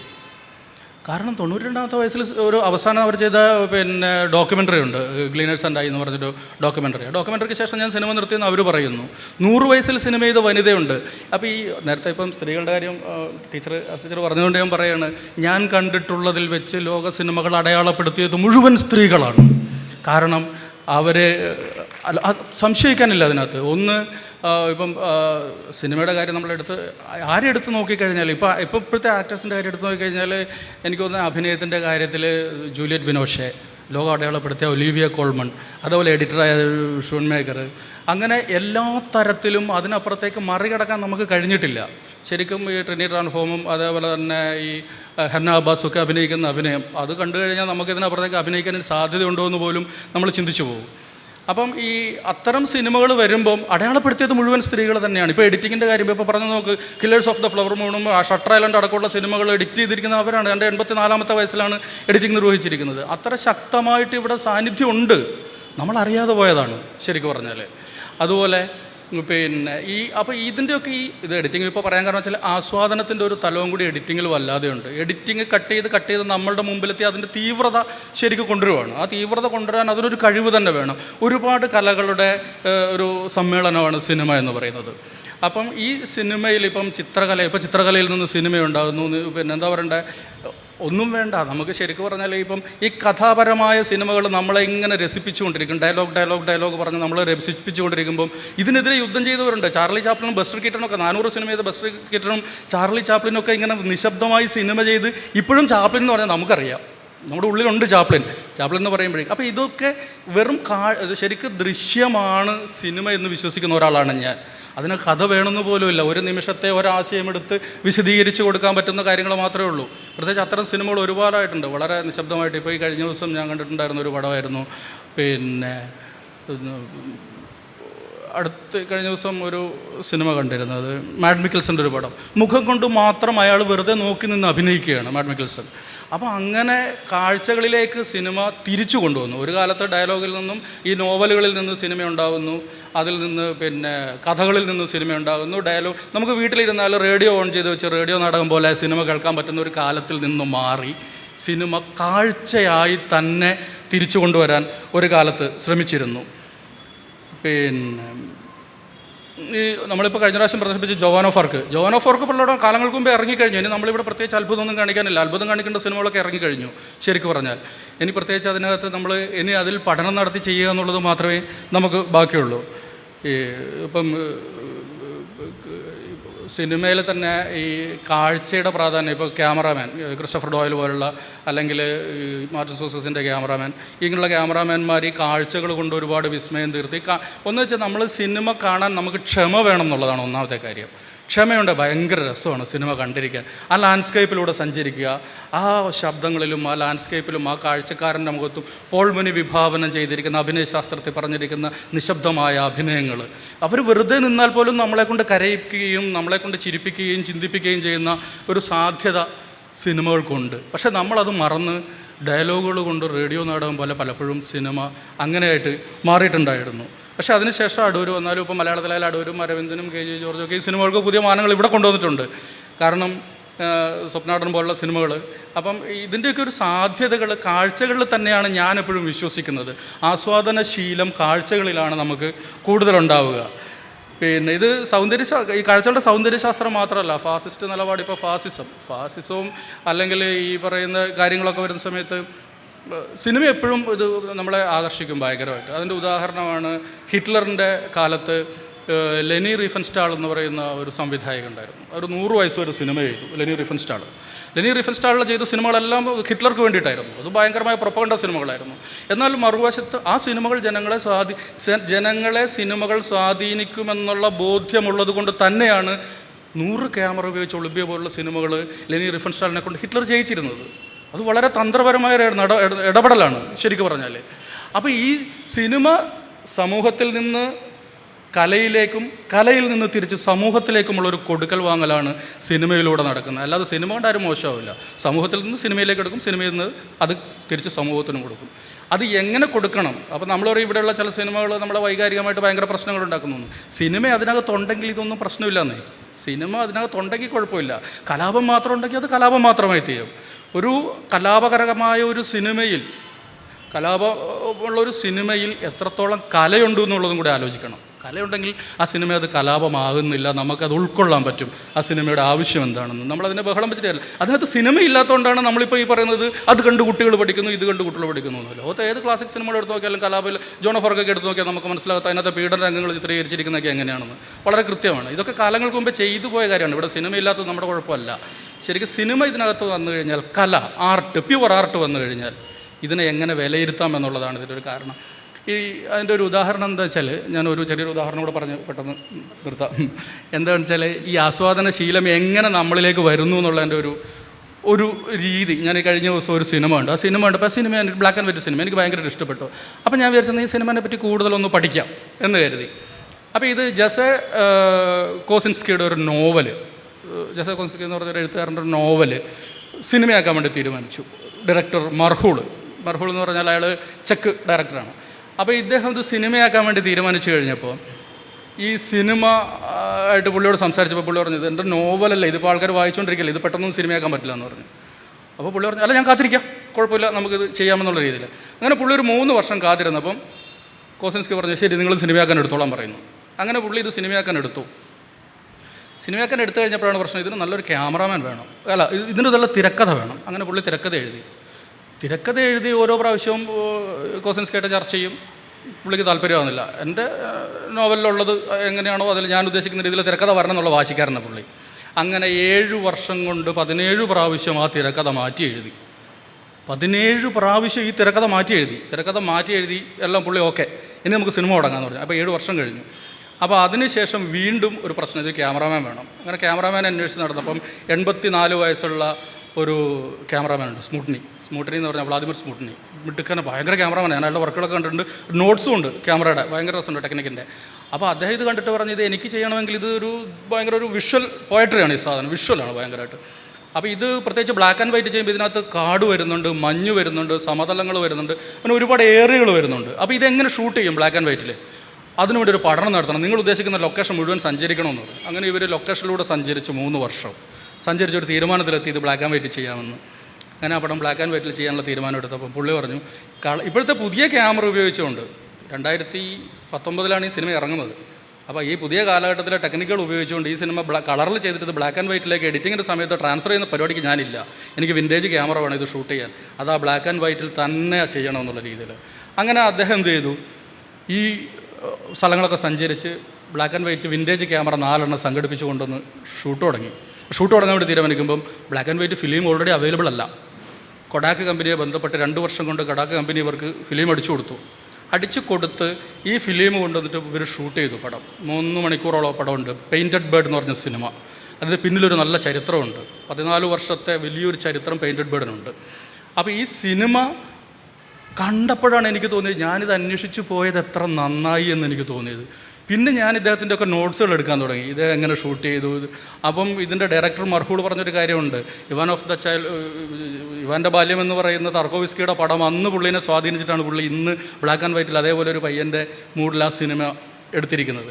അപ്പം ഇത് കാഴ്ചക്കാരൻ്റെ മുമ്പിലെത്തി, കാഴ്ചക്കാരനെ ഇത് പിടിച്ചിരുത്തി ഇതിൻ്റെ പിന്നിലേക്ക് നമ്മളറിയാതെ നയിക്കുന്നുണ്ട് എങ്കിൽ അത് സിനിമയാണ്. ഭയങ്കര വയലൻസ് നിറഞ്ഞ സിനിമയാണത്, വയലൻസും സെക്സും നിറഞ്ഞൊരു സിനിമയാണത്. പക്ഷേ അതിനകത്ത് പ്യുവർ ആർട്ടുണ്ട് എന്നുള്ളതാണ് ഇതിനകത്തൊരു കാര്യം. അപ്പോൾ ഈ അത്തരം സിനിമകൾ വരുമ്പോഴാണ് നമുക്കിതിൻ്റെ ഈ ചർച്ചയ്ക്കൊന്നും സത്യത്തിൽ പ്രാധാന്യമില്ല. വളരെ ഉദാഹരണമാണ് നമുക്ക് പെർഫെക്റ്റ് ഡേയ്സ് എന്ന് പറഞ്ഞ പടം, വിം വെൻഡേഴ്സിൻ്റെ പെർഫെക്റ്റ് ഡേയ്സ് ഒരുവിധ ആൾക്കാരെല്ലാവരും കണ്ടിട്ടുണ്ടാവും. ഒരു മനുഷ്യൻ്റെ ടോക്കിയോയിലെ നഗരം കക്കൂസ് ക്ലീൻ ചെയ്യാൻ പോകുന്ന ഒരു മനുഷ്യൻ്റെ കുറച്ച് ദിവസങ്ങൾ, 2-3 ദിവസങ്ങൾ എത്ര നിശബ്ദമായും മനോഹരമായും പകർത്തിയ പടമായിരുന്നു പെർഫെക്റ്റ് ഡേയ്സ്. ഒരു കാവ്യം പോലെ നമുക്കത് ആസ്വദിക്കാൻ പറ്റും. സിനിമയിൽ വലിയ വയലൻസിൻ്റെ ഒന്നും ആവശ്യമില്ല, അല്ലെങ്കിൽ വലിയതൊന്നും ആവശ്യമില്ല. ഇതൊക്കെ ഉണ്ടാവും, ഇതൊക്കെ ആവശ്യങ്ങൾക്ക് ഇതൊക്കെ വേണം. പക്ഷേ ഇത്തരം സിനിമകൾ നമ്മുടെ മുന്നിലേക്ക് ഒരുപാട് എടുത്തു വെച്ചിട്ടുണ്ട്. ഇതിന് മനോഹരമായ ഇതിൻ്റെ എഡിറ്ററായാലും ഇപ്പോൾ ക്യാമറമാനായാലും ഈ എനിക്ക് തോന്നുന്നത് കില്ലേഴ്സ് ഓഫ് ദ ഫ്ലവർ മൂണിലൊക്കെ ഒരു സീനൊക്കെ ഇപ്പോഴും നമുക്ക് ഓർമ്മ വരും. ആ പൈപ്പ് പൊട്ടി ഇത് വരുന്നതൊക്കെ, ഓയിൽ വരുമ്പോൾ ഉണ്ടാകുന്ന ഒരു നൃത്തം കളിക്കുമ്പോൾ ആ സീനിലൊക്കെ. അപ്പോൾ ഈ അത്തരം സിനിമകൾ, ഇപ്പോൾ ടൂറിൻ ഹോഴ്സ് ബലാത്താറിൻ്റെ, അപ്പം ഞാൻ ഈ ഇത്തരം പടങ്ങൾ മാത്രം പറയുന്നത് നമുക്ക് പറയാൻ എളുപ്പമുള്ള പടങ്ങളായതുകൊണ്ടാണ്. ശരിക്കും മലയാളത്തിൽ ഇല്ലയെന്നല്ല ഞാൻ പറയുന്നത്. എനിക്ക് ഏറ്റവും ഇഷ്ടപ്പെട്ട ഒരു ഡയറക്ടർ ഭരതനാണ്. കാരണം ഞാനൊരു പെയിൻറ്റർ ആയതുകൊണ്ടും അദ്ദേഹത്തെ പെയിൻറ്റിംഗ് കൊണ്ട് സ്നേഹിക്കുന്നുണ്ട്. അപ്പം ഈ കാഴ്ച നമ്മളെ അമ്പരപ്പെടുത്തിക്കൊണ്ടിരിക്കുന്നാൽ നമുക്ക് പ്രശ്നങ്ങളുണ്ടാവില്ല. കഥകൾ കൊണ്ടും തിങ്ങി നിറഞ്ഞ ഡയലോഗുകൾ കൊണ്ടും അത് മുറിച്ച് കട്ട് ചെയ്തെടുത്ത് റീൽസ് ആക്കിയിട്ട് നിങ്ങളുടെ മുമ്പിലെത്തി ഇതാണ് ശരിയെന്ന് പറയുന്നത് കൊണ്ടാണ് നമുക്ക് സിനിമ പ്രശ്നമായിട്ട് മാറുന്നത്. സിനിമയായി തന്നെ കാണണം. ഇപ്പോൾ AI വന്നു, പുതിയ ടെക്നോളജി വരുന്നുണ്ട്. അപ്പോൾ നമുക്കിനി ഇതൊന്നും മൊബൈലിൽ കാണാൻ പറ്റില്ല. ഇത് തിയേറ്ററിൽ നിന്ന് ടി വിയിലേക്ക് വന്നു, ടി വിയിൽ നിന്ന് ലാപ്ടോപ്പിലേക്ക് വന്നു, ലാപ്ടോപ്പിൽ നിന്ന് മൊബൈലിലേക്ക് വന്നു. മൊബൈലിൽ എത്തിക്കഴിഞ്ഞപ്പോൾ നമ്മൾ വിചാരിച്ചു ഇനി ഇത് മൈക്രോ തിയേറ്ററിൽ നിൽക്കുമെന്ന്. ഇല്ല, കാരണം ഇനി വരാൻ പോകുന്നത് AI ആണ്. AI-യുടെയും അതുപോലെ തന്നെ ഡിജിറ്റൽ ക്രിയേറ്റീവായ രൂപങ്ങളും കൊണ്ട് സിനിമ വീണ്ടും ശക്തമായി തിരിച്ചു വരും, ഉറപ്പാണ്. നമ്മുടെ കാഴ്ചാശീലം വീണ്ടും മാറുകയും ചെയ്യും. സിനിമ എന്ന് പറയുന്നത് ഒരു സ്ഥലത്ത് നിൽക്കാൻ പറ്റില്ല, കാരണം ഇത് ഒരു ബിൽഡിംഗ് അല്ലേ, ഇതിങ്ങനെ വർക്ക് നടന്നുകൊണ്ടിരിക്കുകയല്ലേ അതിനകത്ത്. അപ്പം ഇതിനകത്തുള്ള ആക്ടേഴ്സ്, ടെക്നീഷ്യന്മാർ, പശ്ചാത്തല സംഗീതം, ജപ്പാനിലെ ഡയറക്ടർ നവോമിക വാസു പറയുന്നൊരു കാര്യമുണ്ട്. നവോമിക വാസു പറഞ്ഞ അവരുടെ പടം മൗണി ഫോറസ്റ്റ് ചെയ്ത സമയത്ത് എങ്ങനെയാണ് മ്യൂസിക് എന്ന് ചോദിച്ചപ്പം ആ ടെക്സ്റ്റ് കേട്ടിട്ടാണ് ഞാൻ പേടിച്ചു പോയി. കാരണം എന്താ വെച്ചാൽ സിനിമയ്ക്ക് ഇങ്ങനെയൊക്കെയാണോ സംഗീതം? നമ്മളൊക്കെ ചിലൊരു സിനിമ ചെയ്ത് കഴിഞ്ഞാൽ നേരെ മ്യൂസിക് ഡയറക്ടർ കൊടുത്തു, മ്യൂസിക് ഡയറക്ടർ അതിന് ഇഷ്ടമുള്ള സാധനം ഇട്ടു എന്ന് പറയും, ലേശം കൂടെ പഞ്ച് കൂട്ടിക്കോ കുറച്ചൊന്നും. പക്ഷെ അതല്ല, ഞാൻ ജീവിക്കുമ്പോൾ, ഞാൻ കേട്ട എൻ്റെ സംഗീതം എന്നെ എത്രത്തോളം ആസ്വദിച്ചിരിക്കുന്നു. കാരണം നമ്മളിപ്പോഴും സംഗീതം എന്നൊക്കെ പറയുമ്പോഴും പിന്നെ ബീഥോവനിലേക്കും വിവാൾഡിയിലേക്കും ഒക്കെ തിരിച്ചു പോകുന്ന ആൾക്കാരാണ്. നമുക്ക് പുതിയ മാസ്റ്റേഴ്സിനൊന്നും ഇവിടെ പറയാനില്ല, ആരും പറയാനില്ല. നമ്മളപ്പം ഈ സംഗീതം എന്ന് പറയുന്നത് നമ്മൾ ജനിച്ച് കേട്ട് വളർന്ന സംഗീതം ഉണ്ട്. നമ്മുടെ മനസ്സിലൊരു താളമുണ്ട്. ഞാൻ കണ്ണൂർ ജനിച്ച ഒരാളാണ്. എൻ്റെ മനസ്സിൽ എപ്പോഴും ഒരു ചെണ്ടയുടെ താളമുണ്ട്. ഞാൻ പൊയ്യാമൊഴി എന്ന് പറഞ്ഞ സിനിമ ചെയ്തപ്പോഴും ഈ ടെക്സ്റ്റൊക്കെ പഠിച്ചുകൊണ്ട് എനിക്കാകെ ടെൻഷനായി. അപ്പം എൻ്റെ ഉള്ളിലെ താളത്തെ ഞാൻ പുറത്തെടുക്കുകയാണ്. ചെണ്ട, മരങ്ങൾ തമ്മിൽ ഇങ്ങനെ കാറ്റിനാടുമ്പോൾ ചെണ്ടയുടെ ശബ്ദമാണ്, മുളകളാടുമ്പോൾ ചെണ്ടയുടെ ശബ്ദമാണ്, പുഴയിലെ വെള്ളം വീഴുമ്പം ചെണ്ടയുടെ ശബ്ദമാണ്. ഇത്തരം ശബ്ദങ്ങളെ എങ്ങനെ സിനിമയിലേക്ക് സന്നിവേശിപ്പിക്കാമെന്ന് വിചാരിച്ചപ്പോൾ എനിക്ക് എളുപ്പമുണ്ടത്. അങ്ങനെ ഞാൻ അതിനകത്തേക്ക് ഒരു സംഗീതത്തെക്കുറിച്ച് പ്ലാൻ ചെയ്യുകയാണ് ചെയ്യുന്നത്. സിനിമ ശരിക്കും നമുക്കിവിടെ ഡോക്ടറാകാൻ MBBS പഠിക്കണം, ഇതിനൊക്കെ നമുക്ക് പഠിക്കാനുണ്ട്. പക്ഷേ ഇവിടെ ഡയറക്ടറാകാൻ ഇതിന് വലിയ പഠനത്തിൻ്റെ ആവശ്യമില്ല എന്നുള്ള അവസ്ഥയിലാണ് വന്നിരിക്കുന്നത്. പക്ഷേ ഒരു സിനിമ വ്യക്തമായിട്ട് നമ്മൾ തുടക്കം തൊട്ടേ എടുത്ത് പഠിച്ചു കഴിഞ്ഞാൽ, അങ്ങനെ ഒരു ഡയറക്ടർ ഒരു സിനിമ ചെയ്ത് കഴിഞ്ഞാൽ, നൂറി ബിൽക്കെ സലാൻ്റെ സിനിമയിൽ ഒരു ആപ്പിൾ ഒഴി വരുന്നൊരു സീനുണ്ട്. ഒരു 4-5 മിനിറ്റോ ഉള്ള ഒരു സീനാണത്. നമ്മൾ അത്ഭുതപ്പെട്ടു പോകും. എന്ത് മനോഹരമാണ്. കവിത പോലെ നമ്മളെ രസിപ്പിക്കുന്ന സാധനങ്ങളാണ്. നമുക്കൊന്നിനും പൈസ കൊടുക്കേണ്ടതാണ് ഇത്തരം കാഴ്ചകൾ. അതായത് നമ്മളിപ്പോൾ ഒരു കടൽ തീരത്ത് പോയിരുന്നത്, എന്തിനാണ് നമ്മൾ അസ്തമയം കാണുന്നത്? ആർക്കെങ്കിലും നമ്മൾ പൈസ തരുന്നുണ്ടോ? അസ്തമയത്തിന് മീനിങ് ഉണ്ടോ? ഒന്നുമില്ല. അസ്തമയം നമ്മളിലുണ്ടാക്കുന്ന വികാരമാണ് സിനിമ നമ്മളിലുണ്ടാക്കുന്നതെന്നാണ് എനിക്ക് തോന്നുന്നത്. കാരണം എനിക്ക് സിനിമയെ പറ്റി ഇവിടെ ഇരിക്കുന്നവരുടെ അത്ര അറിവ് പോലുമില്ല. ഞാനിപ്പോൾ വായിച്ചും അല്ലെങ്കിൽ സിനിമ കാണാൻ ശ്രമിച്ചുള്ളതുകൊണ്ടുള്ള അറിവുകൊണ്ട് ഞാൻ പറയുന്നത്, സിനിമ ദൃശ്യമാണ്. ആ ദൃശ്യത്തിന് അതിനൊരു താളമുണ്ട്, അത് മാറും. നമ്മളിപ്പോൾ കാണുന്ന ഫോണിൽ നിന്നും മൈക്രോ തിയേറ്ററുകളിൽ നിന്നും സിനിമ മാറി കാഴ്ചക്കാരൻ്റെ മുമ്പിലേക്ക് ഏറ്റവും മനോഹരമായ രീതിയിൽ, നമ്മൾ ഉദ്ദേശിച്ച രീതിയിലുള്ള സിനിമകൾ ഉറപ്പായിട്ടും ഉണ്ടാകുമെന്ന് ഞാൻ വിശ്വസിക്കുന്നു. നന്ദി, നമസ്കാരം. സിനിമ എന്നെ സംബന്ധിച്ച് സിനിമ സമയം കളയാൻ വേണ്ടി സിനിമ കാണുന്ന ഒരു കാഴ്ചക്കാരനുമുണ്ട്, അത് ആസ്വദിക്കാൻ വേണ്ടിയുള്ള ഒരു കാഴ്ചക്കാരനുമുണ്ട്. ഇപ്പോൾ നമ്മൾ ഫിലിം ഫെസ്റ്റിവലിനൊക്കെ പോകുന്നത് കൂടുതലും ആസ്വദിക്കാൻ വേണ്ടി പോകുന്നവരാണ്. അവർക്ക് പുതിയ സ്ഥലങ്ങൾ, സംസ്കാരം, മനുഷ്യരുടെ വിവിധ തരത്തിലെ വികാരപ്രകടനങ്ങൾ, അങ്ങനെ പലതും സിനിമയിലൂടെ ആസ്വാദന നിലവാരം ഉച്ചപ്പെടുത്തേണ്ടതുണ്ട്. മാറിയ കാലത്ത് AI സാങ്കേതികവിദ്യയിലും ഒരു ആസ്വാദകൻ വളരേണ്ടത് ആവശ്യം കൂടിയുണ്ട്. ഈ ആസ്വാദനശീലങ്ങളെക്കുറിച്ച് കൂടുതൽ പറയാൻ മിനി IG ക്ഷണിക്കുകയാണ്. നമസ്കാരം. വേദിയിലും സദസ്സിലുമുള്ള പ്രിയപ്പെട്ടവരെ, മെട്രോ പ്രവർത്തകരെ, ഇങ്ങനെയൊരു വേദിയിലേക്ക് ക്ഷണിച്ചതിൽ സന്തോഷം. ഇങ്ങനെ എല്ലാവരെയും ഒരു ചർച്ചയിൽ കൂടിയിരിക്കുന്നത് കാണുന്നത് ഒരു സന്തോഷം. അപ്പോൾ ഒരു കാഴ്ചയുടെ ബൈബിൾ എന്ന് പലപ്പോഴും കലാവിദ്യാർത്ഥികളും പ്രാക്ടീസ് ചെയ്യുന്ന പല ആൾക്കാരും കാണുന്ന ഒരു വേസ് ഓഫ് സീയിങ് എന്ന പുസ്തകത്തിലൂടെ കുറച്ചുകൂടി പ്രസിദ്ധനായിട്ടുള്ള ജോൺ ബർഗറിൻ്റെ ഒരു കോട്ടോടുകൂടി തുടങ്ങാമെന്ന് കരുതുന്നു. Through out history of art, ways of seeing art has been manipulated by a minority who wants to preserve their socio-economical dominance. അപ്പോൾ ഇതൊരു ഈയൊരു സിനിമ എന്ന് പറയുന്ന ഒരു മാധ്യമം വരുമ്പോഴത്തേക്ക് നമുക്ക് ഒട്ടും ഒഴിവാക്കാനാകാത്ത ഘടകമാണ് മാർക്കറ്റ് എന്ന് പറയുന്നത്. പ്രത്യേകിച്ചും ഞാൻ ഈ അടുത്താണ് സിനിമ സ്വതന്ത്രമായിട്ട് ചെയ്യാൻ ആഗ്രഹിച്ചു തുടങ്ങുന്നത്. അപ്പോൾ നമ്മൾ പിച്ച് ചെയ്യുമ്പോൾ, ഞാനൊരു ചിലപ്പോൾ ഡയറക്ടോറിയൽ ആസ്പെക്റ്റിൽ നിന്നായിരിക്കും സംസാരിക്കുന്നത്. അപ്പം നമ്മൾ പിച്ച് ചെയ്യുമ്പോൾ എല്ലാ ആൾക്കാരും ചോദിക്കുന്ന ഒരു കാര്യമാണ്, ഇത് കൊമേഴ്ഷ്യലാണോ, അല്ലെങ്കിൽ ഇത് ഇപ്പോൾ ഓരോ ഇതിനനുസരിച്ചായിരിക്കും, ഓരോ ട്രെൻഡിനനുസരിച്ചായിരിക്കും. ഇത് ഒരു ത്രില്ലർ ഹിറ്റായാൽ ത്രില്ലർ സബ്ജക്റ്റ് ഉണ്ടോ എന്ന് ചോദിക്കും, അല്ലെങ്കിൽ ഒരു കോമഡി സബ്ജക്റ്റ് വന്നാൽ കോമഡി ഉണ്ടോ എന്ന് ചോദിക്കും. വിമൻ സെൻറ്റേർഡ് എന്ന് പറയുമ്പോഴത്തേക്കും നമുക്ക് അങ്ങനെ ഒരു ആർട്ട് ഹൗസസ് അല്ലെങ്കിൽ അങ്ങനെ ആർട്ട് സിനിമ എന്നൊക്കെ പറയുന്ന തരത്തിൽ പ്രോത്സാഹിപ്പിക്കുന്ന ചില ഏരിയകളിൽ മാത്രമേ നമുക്ക് അവിടെ ഒരു പ്രവേശനം കിട്ടുകയുള്ളൂ. അപ്പോൾ ആ ഒരു തരത്തിൽ ഈ ഒരു ആസ്വാദന ശീലം എന്ന് പറയുന്നത് വളരെ പ്രാധാന്യം, അപ്പം എനിക്ക് തോന്നുന്നു ഈ ഒരു ടൈറ്റിൽ എന്ന് പറയുന്നത് വളരെയധികം ഇമ്പോർട്ടൻസ് അർഹിക്കുന്നുണ്ട്. കാരണം ഞാൻ സ്കൂൾ ഓഫ് ഡ്രാമയിലേക്ക് പോകുമ്പോൾ ഞാൻ ചെയ്യാൻ തീരുമാനിച്ച ഒരു നാടകം എന്ന് പറയുന്നത് സിനിമയിൽ നിന്ന് നാടകം, അത് സെവൻത് സീൽ എന്ന് പറയുന്ന സിനിമയാണ് നാടകമായിട്ട് ചെയ്യാൻ ഞാൻ ആഗ്രഹിച്ചത്.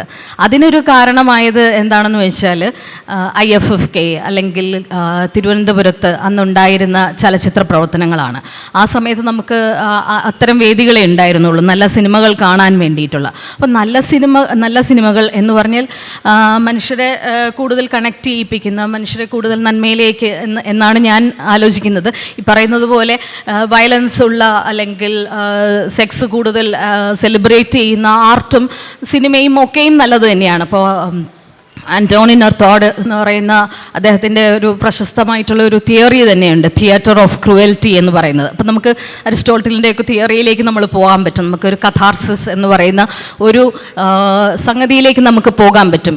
വയലൻസിലൂടെ തന്നെ നമുക്ക് ചിലപ്പോൾ വയലൻസിനെ നമുക്ക് ഇല്ലാണ്ടാക്കാനും പറ്റും. അത് വളരെ കൃത്യമായിട്ട് സുധി പറഞ്ഞതുപോലെ തന്നെ കൃത്യമായിട്ട് ആർട്ടായിരിക്കണം, അത് എവിടെ പ്ലേസ് ചെയ്യുന്നു എന്ന് പറയുന്നത്.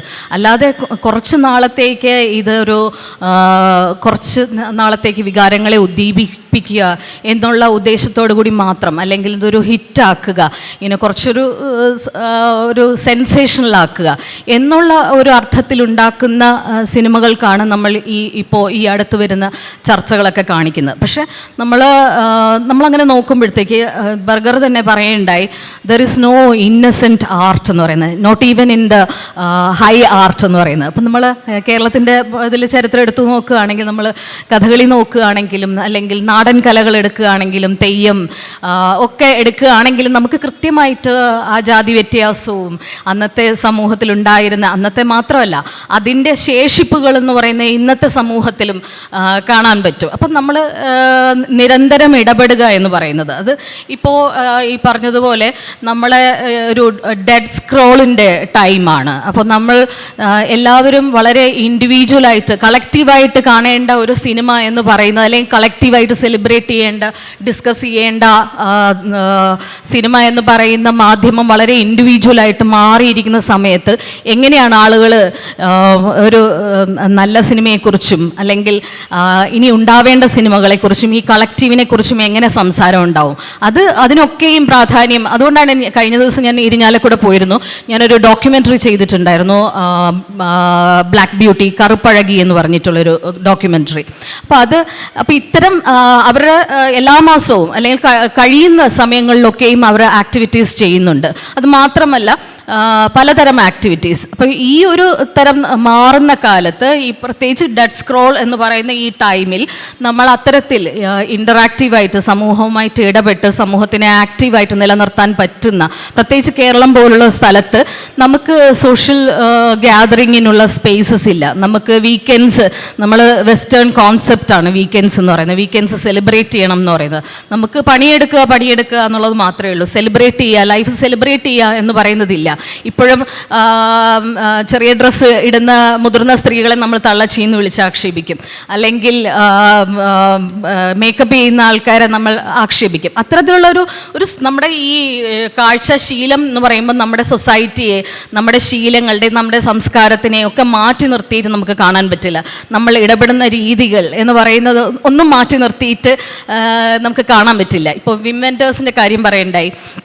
അപ്പോൾ ഞാൻ പെർഫെക്റ്റ് ഡേയ്സ് കണ്ടപ്പം തൊട്ട് ആലോചിച്ച ഒരു കാര്യമാണ്, നമ്മൾ ഇന്ത്യയുടെ ബാക്ക്ഡ്രോപ്പിൽ അല്ലെങ്കിൽ കേരളത്തിൻ്റെ, പ്രത്യേകിച്ച് കേരളത്തിൻ്റെ അല്ലെങ്കിൽ UP പോലുള്ള സ്ഥലങ്ങളുടെ ബാക്ക്ഡ്രോപ്പിൽ ഇവിടെയൊക്കെയുള്ള ഒരു പബ്ലിക് ടോയ്ലറ്റിൻ്റെ അടിസ്ഥാനമാക്കി ഒരു സിനിമ ഇന്ത്യൻ സിനിമ സംവിധായകർ ചെയ്താൽ എങ്ങനെ ഉണ്ടാവും? അപ്പോൾ ഈ ഒരു നമ്മൾ ഏതൊരു ആർട്ട് ഫോമും നമ്മൾ എടുക്കുമ്പോൾ, ഏതൊരു സിനിമയും നമ്മൾ എടുക്കുമ്പോൾ ആ ഒരു പ്രാദേശികമായിട്ടുള്ള അല്ലെങ്കിൽ ഒരു രാജ്യാന്തരം എന്നുള്ള തരത്തിലുള്ള വ്യത്യാസങ്ങൾ അല്ലെങ്കിൽ കൾച്ചറൽ വ്യത്യാസങ്ങൾ ഒന്നും നമുക്ക് അഡ്രസ്സ് ചെയ്യാതെ നമുക്ക് ഈ താല്പര്യങ്ങളെയും ഒന്നും നമുക്ക് പറയാൻ പറ്റില്ല. ഇപ്പോൾ എല്ലാവരും പറയും നമുക്ക് കാഴ്ചയാണ് ആദ്യം ഉണ്ടായത്, വാക്കിനു മുമ്പ് കാഴ്ചയാണ് ആദ്യം ഉണ്ടായത്. ഇപ്പം ആശ പറഞ്ഞതുപോലെ തന്നെ ഞാനൊക്കെ പേഴ്സണലി നേരിടുന്ന ഒരു കാര്യങ്ങളാണ്.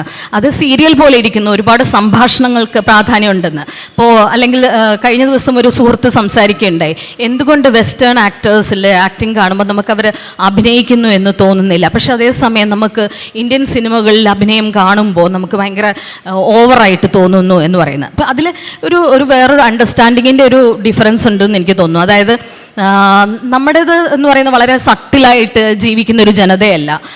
നമ്മൾ തിലകനെയൊക്കെ സെലിബ്രേറ്റ് ചെയ്യുന്നത് ആ ഒരു തരം മോഡുലേഷനൊക്കെ ഉണ്ട്. അപ്പം അദ്ദേഹം വരുന്ന തിയേറ്റർ ബാക്ക്ഗ്രൗണ്ടിൽ നിന്ന് വരുന്ന ഒരു ഗുണവും കൂടിയായിരിക്കാം, പക്ഷെ അതൊക്കെ നമ്മൾ സെലിബ്രേറ്റ് ചെയ്യുന്ന ഒരു കാര്യമുണ്ട്. അപ്പം നമുക്ക് എപ്പോഴും വെസ്റ്റ് നമ്മുടെ സ്ഥലം എന്ന് പറഞ്ഞ് നമുക്കങ്ങനെ പൂർണ്ണമായിട്ട് നമുക്ക് അങ്ങനെ കമ്പയർ ചെയ്യാൻ പറ്റില്ല. അതിനെ നമുക്ക് വ്യത്യസ്തമായിട്ട് തന്നെ കാണേണ്ടി വരും. അവിടുത്തെ സംസ്കാരം, അവിടുത്തെ രീതികൾ, അവിടുത്തെ ആളുകൾ തമ്മിലുള്ള ഇടപെടൽ എന്ന് പറയുന്നതും സംസ്കാരം എന്ന് പറയുന്നതും വ്യത്യസ്തമാണ്. ഇവിടെ എന്ന് പറയുന്നത് വ്യത്യസ്തമാണ്. അതുപോലെ തന്നെയാണ് സ്ത്രീകളോടുള്ള, പ്രത്യേകിച്ച് സ്ത്രീകളോടുള്ള കാഴ്ചപ്പാട്. അപ്പോൾ ഈ അടുത്തൊക്കെ ഉണ്ടായ സിനിമയൊക്കെ 3 of Us ഒക്കെ കുറച്ചുകൂടി സ്ത്രീയെ മനസ്സിലാക്കാനും സ്ത്രീയുടെ ലോകത്തെ അഡ്രസ്സ് ചെയ്യാനും ഒക്കെ ഉള്ള സിനിമകൾ ഉണ്ടാവുന്നുണ്ട്. അപ്പം അങ്ങനെ പറയുകയാണെങ്കിൽ ഒരു 2-3 സിനിമകളുടെ റെഫറൻസസ് എനിക്ക് തോന്നി. ഒന്ന് അസമീസ് സിനിമയായിട്ടുള്ള ആമിസ്, പിന്നെ ഫാളൻ ലീവ്സ്, മൈ ഫേവററ്റ് കേക്കാണെന്ന് തോന്നുന്നു. അപ്പോൾ അവിടെയൊക്കെ വളരെ പൊലിമയൊന്നുമില്ല.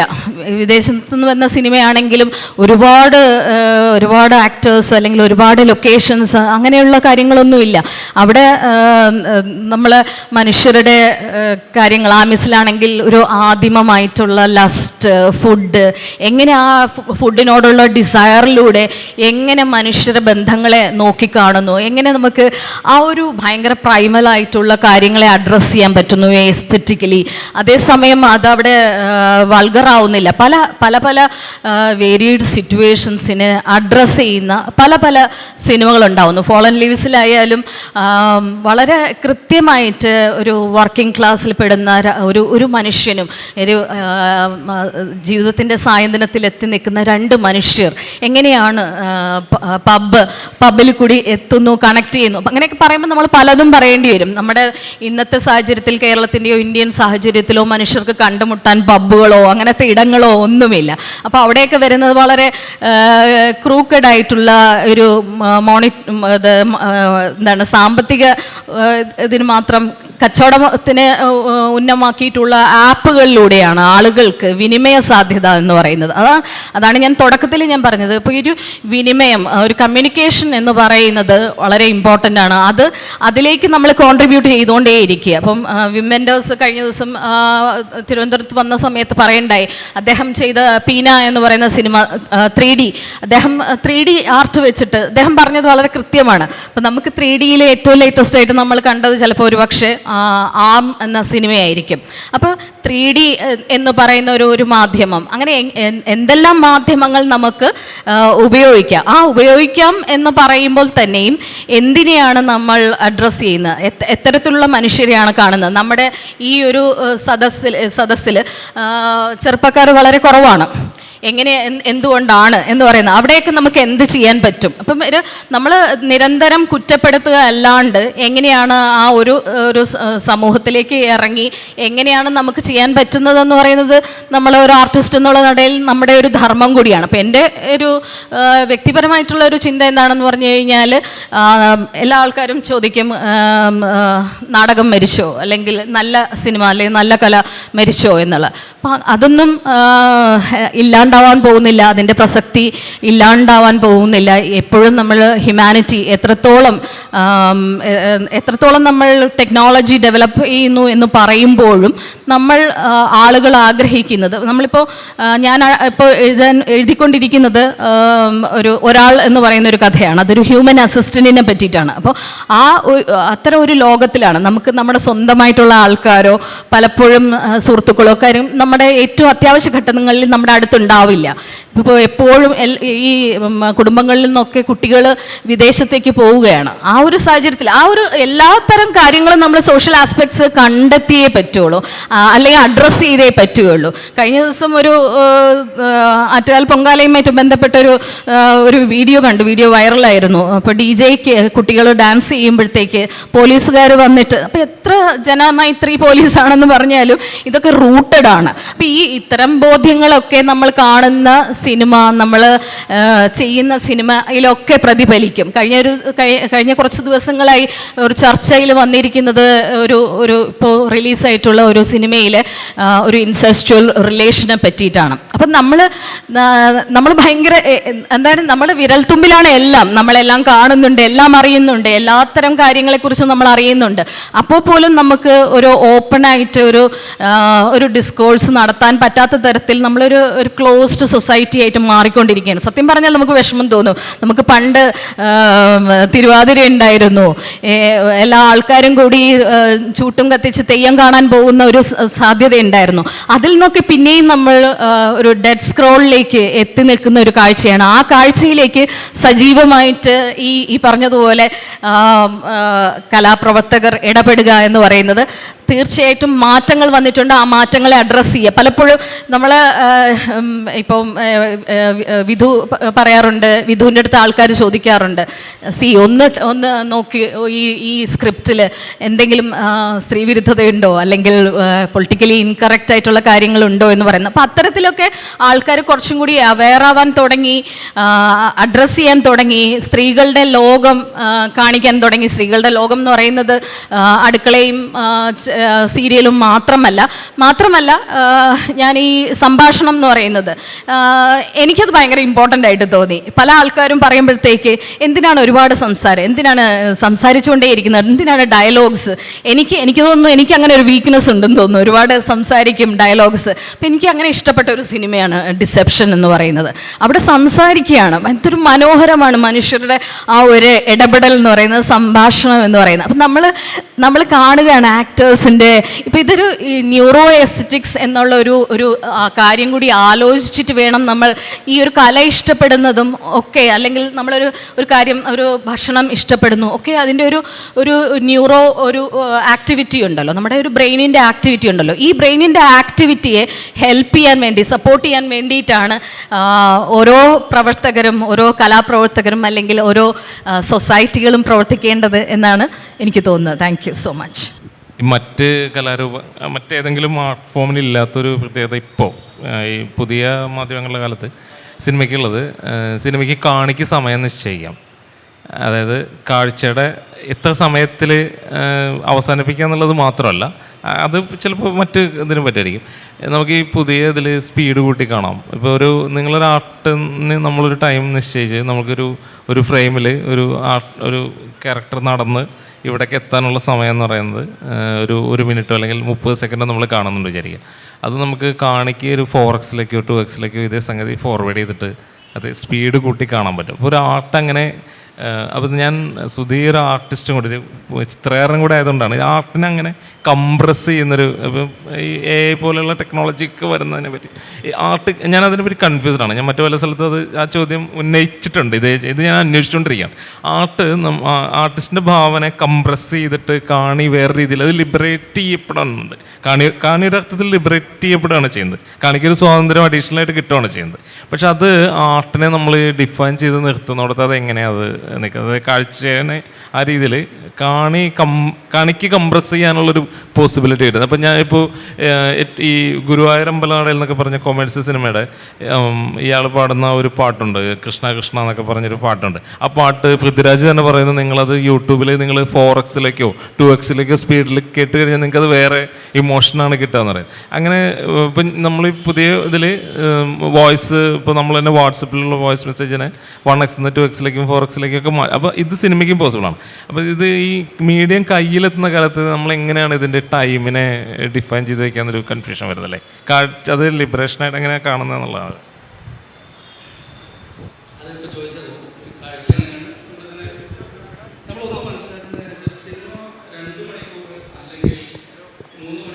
എന്നൊരു കോൺസെപ്റ്റ് നമുക്കുണ്ട്. ഇത്ര ആവണമെന്ന് 834 മണിക്കൂറുള്ള സിനിമ ഇവിടെ ഉണ്ട്. 35 ദിവസം വേണം അത് കണ്ടു തീർക്കാൻ.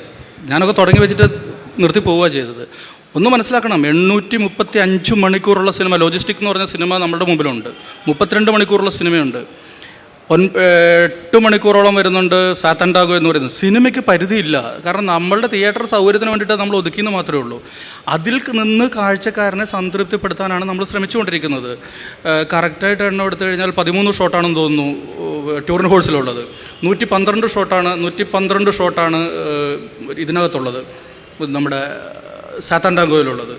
ഷോട്ടുകളുടെ എണ്ണം എടുത്താൽ നമുക്കിതിനകത്ത് 2.5 മണിക്കൂർ കൊണ്ട്, സിനിമയുടെ പേര് ഞാൻ പറയുന്നില്ല, ഈ അടുത്ത കാലത്ത് ഇറങ്ങിയ ഒരു സിനിമ 2.5 മണിക്കൂർ കൊണ്ട് 4200 കൊലപാതകങ്ങൾ നമ്മുടെ മുമ്പിൽ കാണിച്ചു തരുന്നുണ്ട്. കുന്തം കൊണ്ട് കുത്തിയും പോത്ത് കുത്തിയും വെട്ടിക്കൊന്നും മറ്റേ തെങ്ങ് വളച്ച് വീണും ഒക്കെ 2.5 മണിക്കൂർ കൊണ്ട് നമ്മൾ കാണുന്ന കാഴ്ചകളാണിതൊക്കെ. നമുക്ക് സിനിമ എങ്ങനെ വേണമെങ്കിലും ചെയ്യാം. അത് അരമണിക്കൂർ കൊണ്ട് ചെയ്യുന്ന സിനിമയുണ്ട്, 1.5 മണിക്കൂർ കൊണ്ട് വരാം. ഈ സിനിമയെ നമ്മൾ ചുരുക്കുക എന്ന് പറഞ്ഞാൽ അത് നമ്മളുടെ ആവശ്യം കൂടിയാണ്. ഇത് സിനിമ ഉണ്ടാക്കുന്നവരുടെ ആവശ്യം കൂടിയാണ്, കാഴ്ചക്കാരൻ്റെ ആവശ്യം അതല്ല. നല്ല സിനിമകളാണെങ്കിൽ നമ്മൾ കണ്ടിരിക്കും. ബാൻഷി ഹിൽസ് എന്ന് പറയുന്ന ഒരു സിനിമ, 2 സൗഹൃദങ്ങൾ തമ്മിലുള്ളൊരു കഥ നമുക്ക് എങ്ങനെയാണ് സ്പീഡിൽ ഓടിച്ചിട്ട് കാണാൻ പറ്റുക? നിശബ്ദമായി 2 പേര് മുഖത്തോട് മുഖം നോക്കിയിരിക്കുന്ന 2 പേര് സംവദിക്കുന്നത് എങ്ങനെയാണ് നമുക്ക് ഓടിച്ചിട്ട് കാണാൻ പറ്റുക? ആ സിനിമ എന്താണ് പറയുന്നത്? അതും കൂടെ ഉണ്ട്. ഈ സിനിമ നമ്മൾ എടുക്കുമ്പോൾ സിനിമ എന്താണ് കാഴ്ചക്കാരനുമായിട്ട് സംസാരിക്കുന്നത് എന്നുള്ളത്. 800 മണിക്കൂർ വേണ്ട ഒരു സിനിമയ്ക്ക് 800 മണിക്കൂർ തന്നെ വേണം. അതിനുള്ള പരീക്ഷണങ്ങൾ ഇവിടെ നടക്കുന്നുണ്ട്. ലാവ്ഡേയ്സിൻ്റെ സിനിമ 5.5 മണിക്കൂറാണ് ഒരു സിനിമ ഇരിക്കുന്നത്. നമ്മൾ കാണാതെ എഴുന്നേൽക്കില്ല. ഓരോ ഷോട്ടുകളും കാണാതെ നമുക്ക് എഴുന്നേൽക്കാൻ പറ്റില്ല. അപ്പോൾ സിനിമയുടെ ഷോട്ടുകളുടെ എണ്ണം, ഇപ്പം ഈ കുളഷോവ് എഫക്റ്റ് എന്നൊക്കെ പറഞ്ഞിട്ട് നമ്മൾ ആവശ്യം, അത് വൈകാരികത, ജനങ്ങളുമായിട്ട് ഒരു കഥ സംസാരിക്കാനുള്ള വൈകാരികതകൾക്ക് വേണ്ടിയിട്ടാണ് നമ്മൾ എഡിറ്റിങ്ങിൻ്റെ സാധ്യതകൾ കൂടുതൽ ഉപയോഗിക്കുന്നത്. ശരിക്കും അത്തരം ഒരു ചരിത്രം, ഒരു ഹിസ്റ്ററി പറയുമ്പം അത് എങ്ങനെയാണ് നമുക്ക് കാഴ്ചക്കാരിലേക്ക് ഒതുക്കാൻ വേണ്ടിയിട്ട് ശരിക്കും ഷോട്ടുകൾ തമ്മിലുള്ള എളുപ്പത്തിനാണ് ഇത് ചെയ്തുകൊണ്ടിരിക്കുന്നത്. ഇനി അതിലും നമ്മൾ എളുപ്പം ഉണ്ടാക്കുന്നതിൽ നല്ലത് സിനിമ കാണാതിരിക്കുക എന്നുള്ളതാണ് എൻ്റെ അഭിപ്രായം. കാരണം സിനിമ കാണാതിരിക്കുക എന്നുള്ളതാണ്. കാരണം ഈ അത്രയധികം നമ്മൾ ബുദ്ധിമുട്ടേണ്ട ആവശ്യമില്ല. സിനിമ എന്ന് പറഞ്ഞാൽ നമ്മൾ ആസ്വദിക്കണം, അസ്തമയം പോലെ ആസ്വദിക്കണം, ഒരു താഴ്വരയിലേക്ക് നമ്മൾ നോക്കിയിരിക്കുന്നത് പോലെ ആസ്വദിക്കണം, ഒരു കാറ്റ് വന്ന് നമ്മളെ തഴുകുന്നത് പോലെ നമ്മൾ ആ ഫീൽ ഉണ്ടാവണം. അത് ഏത് എന്താ പറയുക എങ്ങനെയുള്ള സിനിമകളായാലും നമ്മളിലുണ്ടാകുന്ന വൈകാരികത ഉണർത്തുമ്പോൾ മാത്രമേ അത് സിനിമ ആവുന്നുള്ളൂ എന്നാണ് എൻ്റെ പക്ഷം. ശരിക്കും നമുക്ക് ആ സിനിമകൾ കാണുമ്പോൾ അത് മനസ്സിലാവും. അത് പഴയ ബ്ലാക്ക് ആൻഡ് വൈറ്റ് സിനിമകൾ എടുത്ത് നോക്കിയോട്ടെ, ഏത് സിനിമകൾ എടുത്തും ബ്ലാക്ക് ആൻഡ് വൈറ്റ് ചെയ്ത മനോഹരമായ സിനിമകളുണ്ട്. ശരിക്കും പറഞ്ഞാൽ ഈ ഇപ്പം അടുത്ത കാലത്ത് വന്ന ഒരുപാട് സിനിമകൾ, ഈ എനിക്ക് തോന്നുന്നത് ഈ മറ്റേ ഈ ഇദ്ദേഹത്തിൻ്റെ പടമൊക്കെ ഉണ്ട്, ഇപ്പോൾ ഇറങ്ങുന്ന കൂടുതൽ പടങ്ങളിലും അത്തരം. ഇപ്പോൾ ഈ ഒരു ഗ്രാൻഡ് ടൂറൊക്കെ ഇല്ലായിരുന്നു, ഗ്രാൻഡ് ടൂർ എന്ന് പറയുന്നത് നമ്മൾ ഇവിടെ കണ്ടൊരു പടം, അതൊക്കെ ഇത്ര മികച്ച സിനിമകളാണ്. ശരിക്കും അതിനാ സമയം എടുത്തേ പറ്റുള്ളൂ. അപ്പം നമ്മൾ കാഴ്ചയ്ക്ക് വേണ്ടി എളുപ്പത്തിൽ തള്ളി നീക്കിക്കൊണ്ടൊന്നും ഒരു കാര്യമൊന്നുമില്ല, നമുക്ക് ആസ്വദിക്കേണ്ടത് ഇത് നമ്മൾ കണ്ടു എന്ന് പറയാനല്ലല്ലോ. അപ്പം ശരിക്ക് ഈ ഷോട്ടുകളുടെ അല്ലെങ്കിൽ നമുക്ക് ഇത് സിനിമയിലേക്ക് വരുമ്പോൾ ഒരു ചിത്രം, ഇപ്പം ഞാനൊരു ചിത്രം വരയ്ക്കാൻ എടുക്കുന്ന സമയത്തിൽ സത്യത്തിൽ എനിക്ക് തോന്നുന്നത് ഞാനൊരു ദിവസം 2 ചിത്രം വരയ്ക്കും. ഞാൻ 3 മണിക്കൂർ വരയ്ക്കും, രാവിലെ 5 മണിക്കും വരയ്ക്കും, ഞാൻ സിനിമ 2 കാണുകയും ചെയ്യും. കാരണം എന്തുകൊണ്ടാണെന്ന് വെച്ചാൽ ഇതെൻ്റെ ഒരു ധ്യാനം പോലെയാണ്. കാരണം ഞാനത് ആസ്വദിക്കുന്നുണ്ട്. നമ്മൾ സിനിമ കാഴ്ച ആസ്വദിക്കാൻ തുടങ്ങിക്കഴിഞ്ഞാൽ പിന്നെ നമുക്ക് ഈ പറയുന്ന സ്പീഡോ ഇതൊന്നുമില്ല സിനിമയിൽ. സിനിമ സ്പീഡില്ല, നമ്മുടെ ആസ്വാദനം പോലെ ആയിരിക്കും. ലാഗ് എന്ന് പറയുന്നൊന്നുമില്ല, അതിങ്ങനെ നമ്മുടെ ആസ്വാദനം പോലെ ഇരിക്കും. ഓക്കെ. ചങ്ങമ്പുഴ സാംസ്കാരിക കേന്ദ്രവും മെട്രോ ഫിലിം സൊസൈറ്റിയും ഇന്ന് വൈകുന്നേരത്തെ ഇത്ര കണ്ട് അർത്ഥപൂർണമാക്കുന്നതിൽ ഈ 3 ആളുകൾ വഹിച്ച പങ്കിനെ എങ്ങനെയാണ് പ്രശംസിക്കേണ്ടത് എന്ന് അറിയാത്ത ഒരു സ്ഥിതിയാണ്. ഏറ്റവും നല്ല നിലവാരത്തിൽ ഒരുപക്ഷെ 3 പേരും പരസ്പരം മത്സരിച്ചുകൊണ്ടുള്ള വർത്തമാനങ്ങളായിരുന്നു. അത് എന്നെപ്പോലെയുള്ള ഒരുപക്ഷെ സിനിമയെ സാഹിത്യത്തെ ഒക്കെ ഇഷ്ടപ്പെടുന്ന ആളുകൾക്ക് വലിയ വലിയ പുതിയ അറിവുകൾ നൽകിയതാണ്. അതിന് ഏറ്റവും ഹൃദയം തുറന്ന നന്ദി പറയുന്നു. രണ്ടാമത്തെ കാര്യം, എൻ്റെയും ആസ്വാദന നിലവാരം കൂടിയത് കമേഴ്സ്യൽ സിനിമകളിലൂടെ അല്ല. കമേഴ്സ്യൽ സിനിമകൾക്ക് എതിരായ വേറെ സിനിമകൾ ഉണ്ട് എന്ന് പോലും ഒരുപക്ഷെ കുറച്ച് മുതിരുമ്പോഴാണ് മനസ്സിലാക്കാൻ തുടങ്ങിയത്. നമ്മുടെ നാട്ടിൽ ഒരാൾ മരിക്കാൻ കിടന്നാൽ, ഭർത്താവാണ്, അച്ഛനാണ്, അങ്ങനെ ആരെങ്കിലും ആണെങ്കിൽ മരിക്കാൻ കിടന്നാൽ ചുറ്റും കുറേ ആളുകൾ കൂടുക, എല്ലാവരും ഭയങ്കരമായി കരയുക, എന്നിട്ട് ഇങ്ങനെ ഏതെങ്കിലും ഒരു വശത്തേക്ക് ചരിഞ്ഞിങ്ങനെ പോവുക, അങ്ങനെയാണ് മരണം. പക്ഷേ സ്വയംവരം കാണുമ്പോൾ ആ സ്ത്രീ അദ്ദേഹത്തിൻ്റെ മുഖത്തേക്ക് നോക്കി ഒരു വിതുമ്പലോടുകൂടി ഒരു പക്ഷേ പിന്നീട് കാണുന്നത് കുറേ എറുമ്പുകൾ ചുറ്റുമായി ഇങ്ങനെ ഇഴയുന്നതാണ്. ഇങ്ങനെ നിങ്ങൾക്കൊരു മരണം കാണിക്കാൻ കഴിയും, എന്നെ വിഷമിപ്പിക്കാനും കഴിയും എന്ന് സിനിമയിലൂടെ ആദ്യമായി മലയാളത്തിനോട് പറഞ്ഞു തന്നത് ഒരു പക്ഷേ അടൂരാണ്.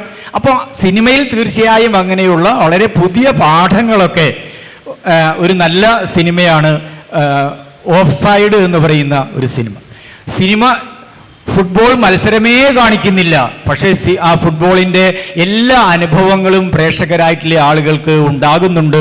4 ആൺകുട്ടികളുടെ വേഷം ധരിച്ച് ഇറാൻ എന്ന് പറയുന്ന രാജ്യത്ത് ഒരുപക്ഷെ ഫുട്ബോൾ കാണുന്നത്, പെൺകുട്ടികൾ കാണുന്നത് നിരോധിച്ചിട്ടുള്ള ഒരു രാജ്യത്ത് ആ കളി കാണാൻ പോകുന്നതിൻ്റെ അനുഭവം ഏറ്റവും മനോഹരമായി ചിത്രീകരിച്ചിട്ടുണ്ട്. ഇപ്പോൾ ഇവിടെ സൂചിപ്പിച്ച ആ ഫാളൻ ലീവ്സ് കാണുമ്പോൾ കാലിൽ നടക്കാൻ സ്വല്പം പ്രയാസമുണ്ട് എങ്കിൽ പോലും അവരുടെ നിറവും ആ കാലാവസ്ഥയും അതൊക്കെ യോജിച്ചുകൊണ്ട് അവരിങ്ങനെ നടന്നു പോകുമ്പോൾ അത് നമ്മുടെ മനസ്സിൽ എന്നും ഇങ്ങനെ പരിഞ്ഞു കിടക്കുകയാണ്. അതുകൊണ്ട് ഞാൻ പറയുന്നു, എൻ്റെ ആസ്വാദന നിലവാരം എന്ന് പറയുന്നത് തീർച്ചയായും അങ്ങനെ ഉയർന്നിട്ടുണ്ട് എങ്കിൽ അത് പുതിയ നല്ല സിനിമകൾ തന്നെയാണ് ഉയർത്തിയിട്ടുള്ളത്. ഈ പുതിയ നല്ല സിനിമകളെ ആളുകൾ ആകമാനം അംഗീകരിക്കുന്നൊന്നുമില്ല, പക്ഷേ വലിയ ശ്രമങ്ങൾ നടന്നാലാണ് അത്തരമൊരു പൊതു നിലവാരത്തിലേക്ക് നമുക്ക് എത്താൻ കഴിയുക. നിങ്ങളുടെ അതിനു വേണ്ടിയുള്ള എല്ലാ ശ്രമങ്ങൾക്കും വലിയ പിന്തുണ പ്രഖ്യാപിക്കുന്നു. നമ്മളത്തെ ഇന്നത്തെ ഈ ചർച്ച നമ്മളിന്ന് അവസാനിപ്പിക്കുകയാണ്. നമുക്ക് സിനിമ ആരംഭിക്കേണ്ടതുണ്ട്. നമ്മൾ ഈ സിനിമ ആസ്വാദന ശീലങ്ങൾ എന്നുള്ള ഈ വിഷയം തന്നെ എടുത്തതിന് പ്രധാനപ്പെട്ട വേറൊരു കാരണം കൂടിയുണ്ട്. നമ്മൾ കുറച്ച് ദിവസങ്ങൾക്ക് മുമ്പ് നമ്മളിവിടെ ബല്ലാഡ്സ് ഓഫ് നാരായണ എന്ന് പറഞ്ഞൊരു സിനിമ പ്രദർശിപ്പിച്ചിരുന്നു. അതിൽ കുറച്ച് സെക്ഷൽ രംഗങ്ങളുണ്ടായിരുന്നു. അതിൽ ട്രാൻസ്ലേഷനിൽ അല്ലെങ്കിൽ സബ് ടൈറ്റിൽ വന്ന മലയാളത്തിലെ ചരങ്ങൾ അശ്ലീലമായിരുന്നൊക്കെ പറഞ്ഞ ആരൊക്കെയോ അങ്ങനെ ഒരു പരാതി സംസ്കാരിക കേന്ദ്രത്തിൽ അറിയിച്ചതായിട്ടുള്ള ഉദാഹരണം ഞങ്ങൾക്കുണ്ടായിരുന്നു. ഇങ്ങനെയും സിനിമയുണ്ട് എന്ന് മനസ്സിലാക്കാനും കൂടി വേണ്ടിയാണ് ഈ ഒരു ചർച്ച പ്രധാനമായിട്ട് ഞങ്ങൾ വെച്ചത്. നമ്മൾ കാണുന്ന സിനിമ മാത്രമല്ല, അങ്ങനെയും സിനിമ ലോകത്ത് സംഭവിക്കുന്നുണ്ട്. അത് പ്രേക്ഷകൻ്റെ അല്ലെങ്കിൽ കാഴ്ചക്കാരൻ്റെ ആസ്വാദന നിലവാരം ഉയർത്തുക എന്ന ഒരു ധർമ്മം കൂടി ഞങ്ങൾ പെട്രോൾ സൊസൈറ്റി ചെയ്യുന്നുണ്ട്. അതിൻ്റെ ഭാഗമായിട്ടാണ് ഈ ചർച്ച. ഈ ചർച്ചയിൽ പങ്കെടുത്തതിന് നിങ്ങൾക്ക് എല്ലാവർക്കും ഞാൻ പ്രത്യേകം നന്ദി പറയുന്നു. ഈ ചർച്ചയിൽ പങ്കെടുത്ത തിരക്കിലും ആശാച്ചി ജോസഫ്, മിനി ഐ ജി, സുധി അന്ന ഇവരുടെ വരുന്നതും നിങ്ങൾ ഓരോരുത്തർക്കും ഇതിനു വേണ്ട എല്ലാ സാഹചര്യങ്ങളും ഒരുക്കി തന്ന ചങ്ങമ്പുഴ സാംസ്കാരിക കേന്ദ്രത്തോടും പ്രത്യേകം നന്ദി രേഖപ്പെടുത്തുകയാണ്. നമുക്ക് സിനിമയിലേക്ക് കടക്കാം.